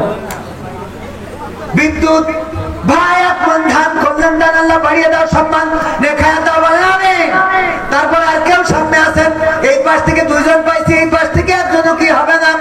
এক মন দুই মন ধান, এক মন দেওয়ার মতো এই পাশে কোন আল্লাহর বান্দা আছেন নাকি? একটা মন ধান। ধানপুর নুরুজ্জামান মেম্বার 2000 টাকা করলো দান, আগেও 1000 দিয়েছে। আল্লাহ দানকে কবুল করো, মনের নেক মাকসাদ পুরা করো, আপনজনদের কবুল করে নাও। আল্লাহ এই দানের ওসিলায় মনের স্বপ্নগুলো পুরা করে দাও, বলেন আমিন। হাবু দর্জি 2 মণ ধান, আল্লাহ তুমি কাস্টমার বাড়িয়ে দাও, মানুষের জামা কাপড় যেন তাড়াতাড়ি ছিঁড়ে যায়। ওখানে বানানোর দরকার আছে না নাই? আল্লাহ আমদর্জির দানকে কবুল করো, আল্লাহ তুমি তার আয় রুজিতে বরকত দান করে দাও, বলেন আমিন। তারপরে আর কেউ তাড়াতাড়ি করে বক্তা আসার আগে এই যে মহিলারা, সব মহিলারা দেখতা, পুরুষরা কই? আর কোন আল্লাহর বান্দা আছেন একটু তাড়াতাড়ি? গোরদাসপুর চাঁদনিয়া এক ব্যাগ সিমেন্ট মা বাবার জন্য দোয়া চেয়েছেন। আল্লাহ দানকে কবুল করো, মনের নেক মাকসাদ পুরা করো, আপনজনদের কবুল করো। সামনে থেকে আর কেউ আছেন নাকি ধান দেওয়ার মতো? একটা মন ধান, ধান দেওয়ার মতো কোন আল্লাহর বান্দা? ইয়া কতজন রাজাপুর মা বাবার নামে 2000 টাকা, লিল্লাহি তাকবীর। আল্লাহ দানকে কবুল করো, মনের স্বপ্নগুলো পুরো করো, আপনজনদের কবুল করে নাও, দিনদার ইমানদার বানাইয়া দাও। আল্লাহ যারা কবরে, কবরগুলো জান্নাতের বাগান বানাও। তারপরে কোন আল্লাহর বান্দার কেউ আছেন নাকি? প্রধান বক্তা নিয়ে আসেন, তাড়াতাড়ি নিয়ে আসেন, আমার ওয়াজার ওদের ভালো লাগে না রে। এমনি তো অনেক কষ্ট করি, আপনারা শুনলেন, কারণ বাড়ি এখান থেকে 1.5 কিলোমিটার দূরে, এতক্ষণ যে শুনেছেন এটাই তো বড় ভাগ্য। বিল্লাল ইসমাইল, বিল্লাল ইসমাইল, ও আপনার নাম ইসমাইল। বিল্লাল ভাই, আপনার নাম ইসমাইল, এক মণ ধান। আল্লাহ দানকে কবুল করো, মনের স্বপ্ন পুরা করো, আপনজনদের কবুল করে দাও, দিনদার ইমানদার বানায় দাও। আর কেউ সামনে আছেন, এক মণ ধান দিবেন। দিয়ে ধন বোঝে মন কেড়ে নিতে কতক্ষণ, নিয়ে ধন বোঝে মন ফেরত দিতে কতক্ষণ। ওমর রাজাপুর 2 ব্যাগ সিমেন্ট, ইসলামের 2য় খলিফা। আল্লাহ দানকে কবুল করো, ওমর রাজাপুর। আল্লাহ মতিয়ার রহমান সর্দার, সর্দার না আর একজন মতিয়ার 1000 টাকা। আল্লাহ দানকে কবুল করো, নেখায়াত দান করে দাও, মনের স্বপ্ন পুরা করে দাও, আপনজনদের কবুল করে নাও। আল্লাহ তুমি দিনদার ইমানদার বানিয়ে দাও। আর কেউ তাড়াতাড়ি, প্রধান বক্তা এসে কিন্তু টাকা চাইবে না, আমি যা চাইয়ে নেবো। মইদুল পাল্লা 1 মণ নারে চাপে, আমার মইদুল ভাই বাবার জন্য দোয়া আছে, 1 মণ ধান করলো দান। আল্লাহ বাড়িয়ে দাও, সম্মান দেখা দিয়ে দাও। নিয়ামুল রাজাপুর 1 মণ ধান, আল্লাহ দানকে কবুল করো। আল্লাহ তুমি এই দানের ওসিলায় মনের নেক মাকসাদ পুরা করো। আল্লাহ তুমি দয়া করে এই দানের ওসিলায় তার মনের স্বপ্নগুলো পুরা করে দাও। সবাই জোরে জোরে বলেন আমিন। তারপরে কোন আল্লাহর বান্দা আছেন একটু তাড়াতাড়ি করে? আর কেউ?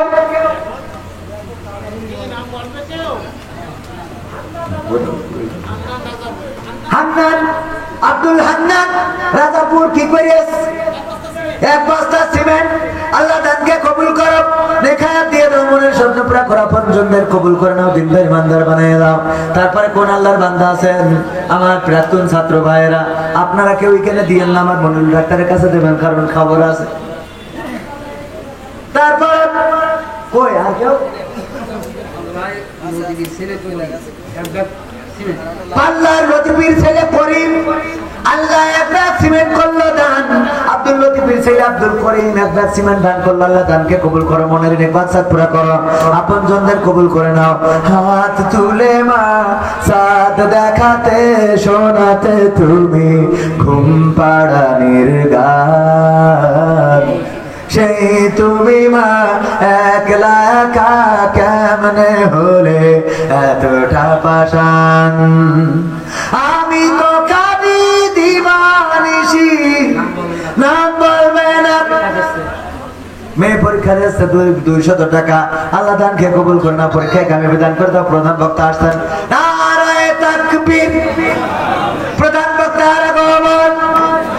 মাহফিলের পক্ষ থেকে যে সাউন্ড আপনারা দিলেন, আরে আর যে শ্রোতা এখানে আমি যত জায়গায় যাই রে এত কম শ্রোতা দেখি নাই রে। আমার অঞ্চলে ইসলাম থেকে এত বিমুখ হয়ে গেছে, এই মাহফিল না দিলে বুঝতাম না, এত বিমুখ। অথচ আবুল কালাম আজাদ বাশার হাফিজাহুল্লাহ যে স্টেজগুলোতে পারফর্ম করেন, তাফসীর করেন, আমি নিজে সাক্ষী। এরকম লোক উনার স্টেজে থাকে, এরকম লোক উনার স্টেজে থাকে, এতগুলো লোক। আহা, কি হবে এই জাতির উপায়? ছাত্ররা রাস্তায় না দাঁড়াইলে এই জাতির মুক্তি কোনোভাবেই ছিল না। ছাত্ররা দাঁড়িয়েছে তাই স্বাধীনতা এসেছে। কিন্তু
বলেন আলহামদুলিল্লাহ। বিদ্যুৎ আপনি সামনে থাকতে চলে গেল কেন? ওইটা তো আপনার হাতে। নারায়ে তাকবীর, প্রধান বক্তার আগমন, আমাদের মজুল সাহেব প্রধান অতিথির ভাই 4000 টাকা নারায়ে তাকবীর। 4000 না দিয়ে 5000 দিলি বলে মানানসই হতো। নারায়ে তাকবীর। আল্লাহ দানকে কবুল করে নাও, প্রধান অতিথির ভাই মজুল সাহেবের দানকে কবুল করে নাও, নেখায়া দিয়ে দাও, মনের স্বপ্ন পুরা করে দাও, আপন জনদের কবুল করে নাও। প্রধান বক্তা আসবেন, তাড়াতাড়ি দাঁড়ানো মানুষগুলো এসে বসে যান। এলাকার সম্মান আপনারা ডুবাইয়েন না। আসেন আমার দাঁড়ানো ভাইয়েরা, তাফসীর যদি শুনতে হয় আমার শ্রদ্ধাভাজন উস্তাদ আবুল কালাম আজাদ বাশার হাফিজাহুল্লাহর মুখ থেকে শুনতে হবে। প্রকৃত অর্থে ওয়াইজিন যারা, ওনারা এমন সুন্দর বয়ান করেন, যেই বয়ান মানুষের খোরাক যোগায়, যেই বয়ান মানুষের হেদায়েত নসিব করে দেয়। ওগো আমার ভাইয়েরা, একটু তাড়াতাড়ি করে যুবকেরা, তরুণেরা চলে আসেন, স্টেজে এসে বসে যান। নারায়ে তাকবীর। প্রধান বক্তার আগমন, মাহফিলের পক্ষ থেকে লাল গোলাপ শুভেচ্ছা, মাহফিলের পক্ষ থেকে লাল গোলাপ শুভেচ্ছা। আল্লাহি তাকবীর, আল্লাহু আকবার। বাশার সাহেবের আগমন, শুভেচ্ছা স্বাগত। নিজাদের পক্ষ থেকে লাল গোলাপ শুভেচ্ছা, মাদ্রাসার পক্ষ থেকে লাল গোলাপ শুভেচ্ছা। আল্লাহি তাকবীর, আল্লাহু আকবার। নারায়ে তাকবীর, আল্লাহু আকবার। নারায়ে তাকবীর, আল্লাহু আকবার। প্রধান বক্তার আগমন, শুভেচ্ছা স্বাগত। মাহফিলের পক্ষ থেকে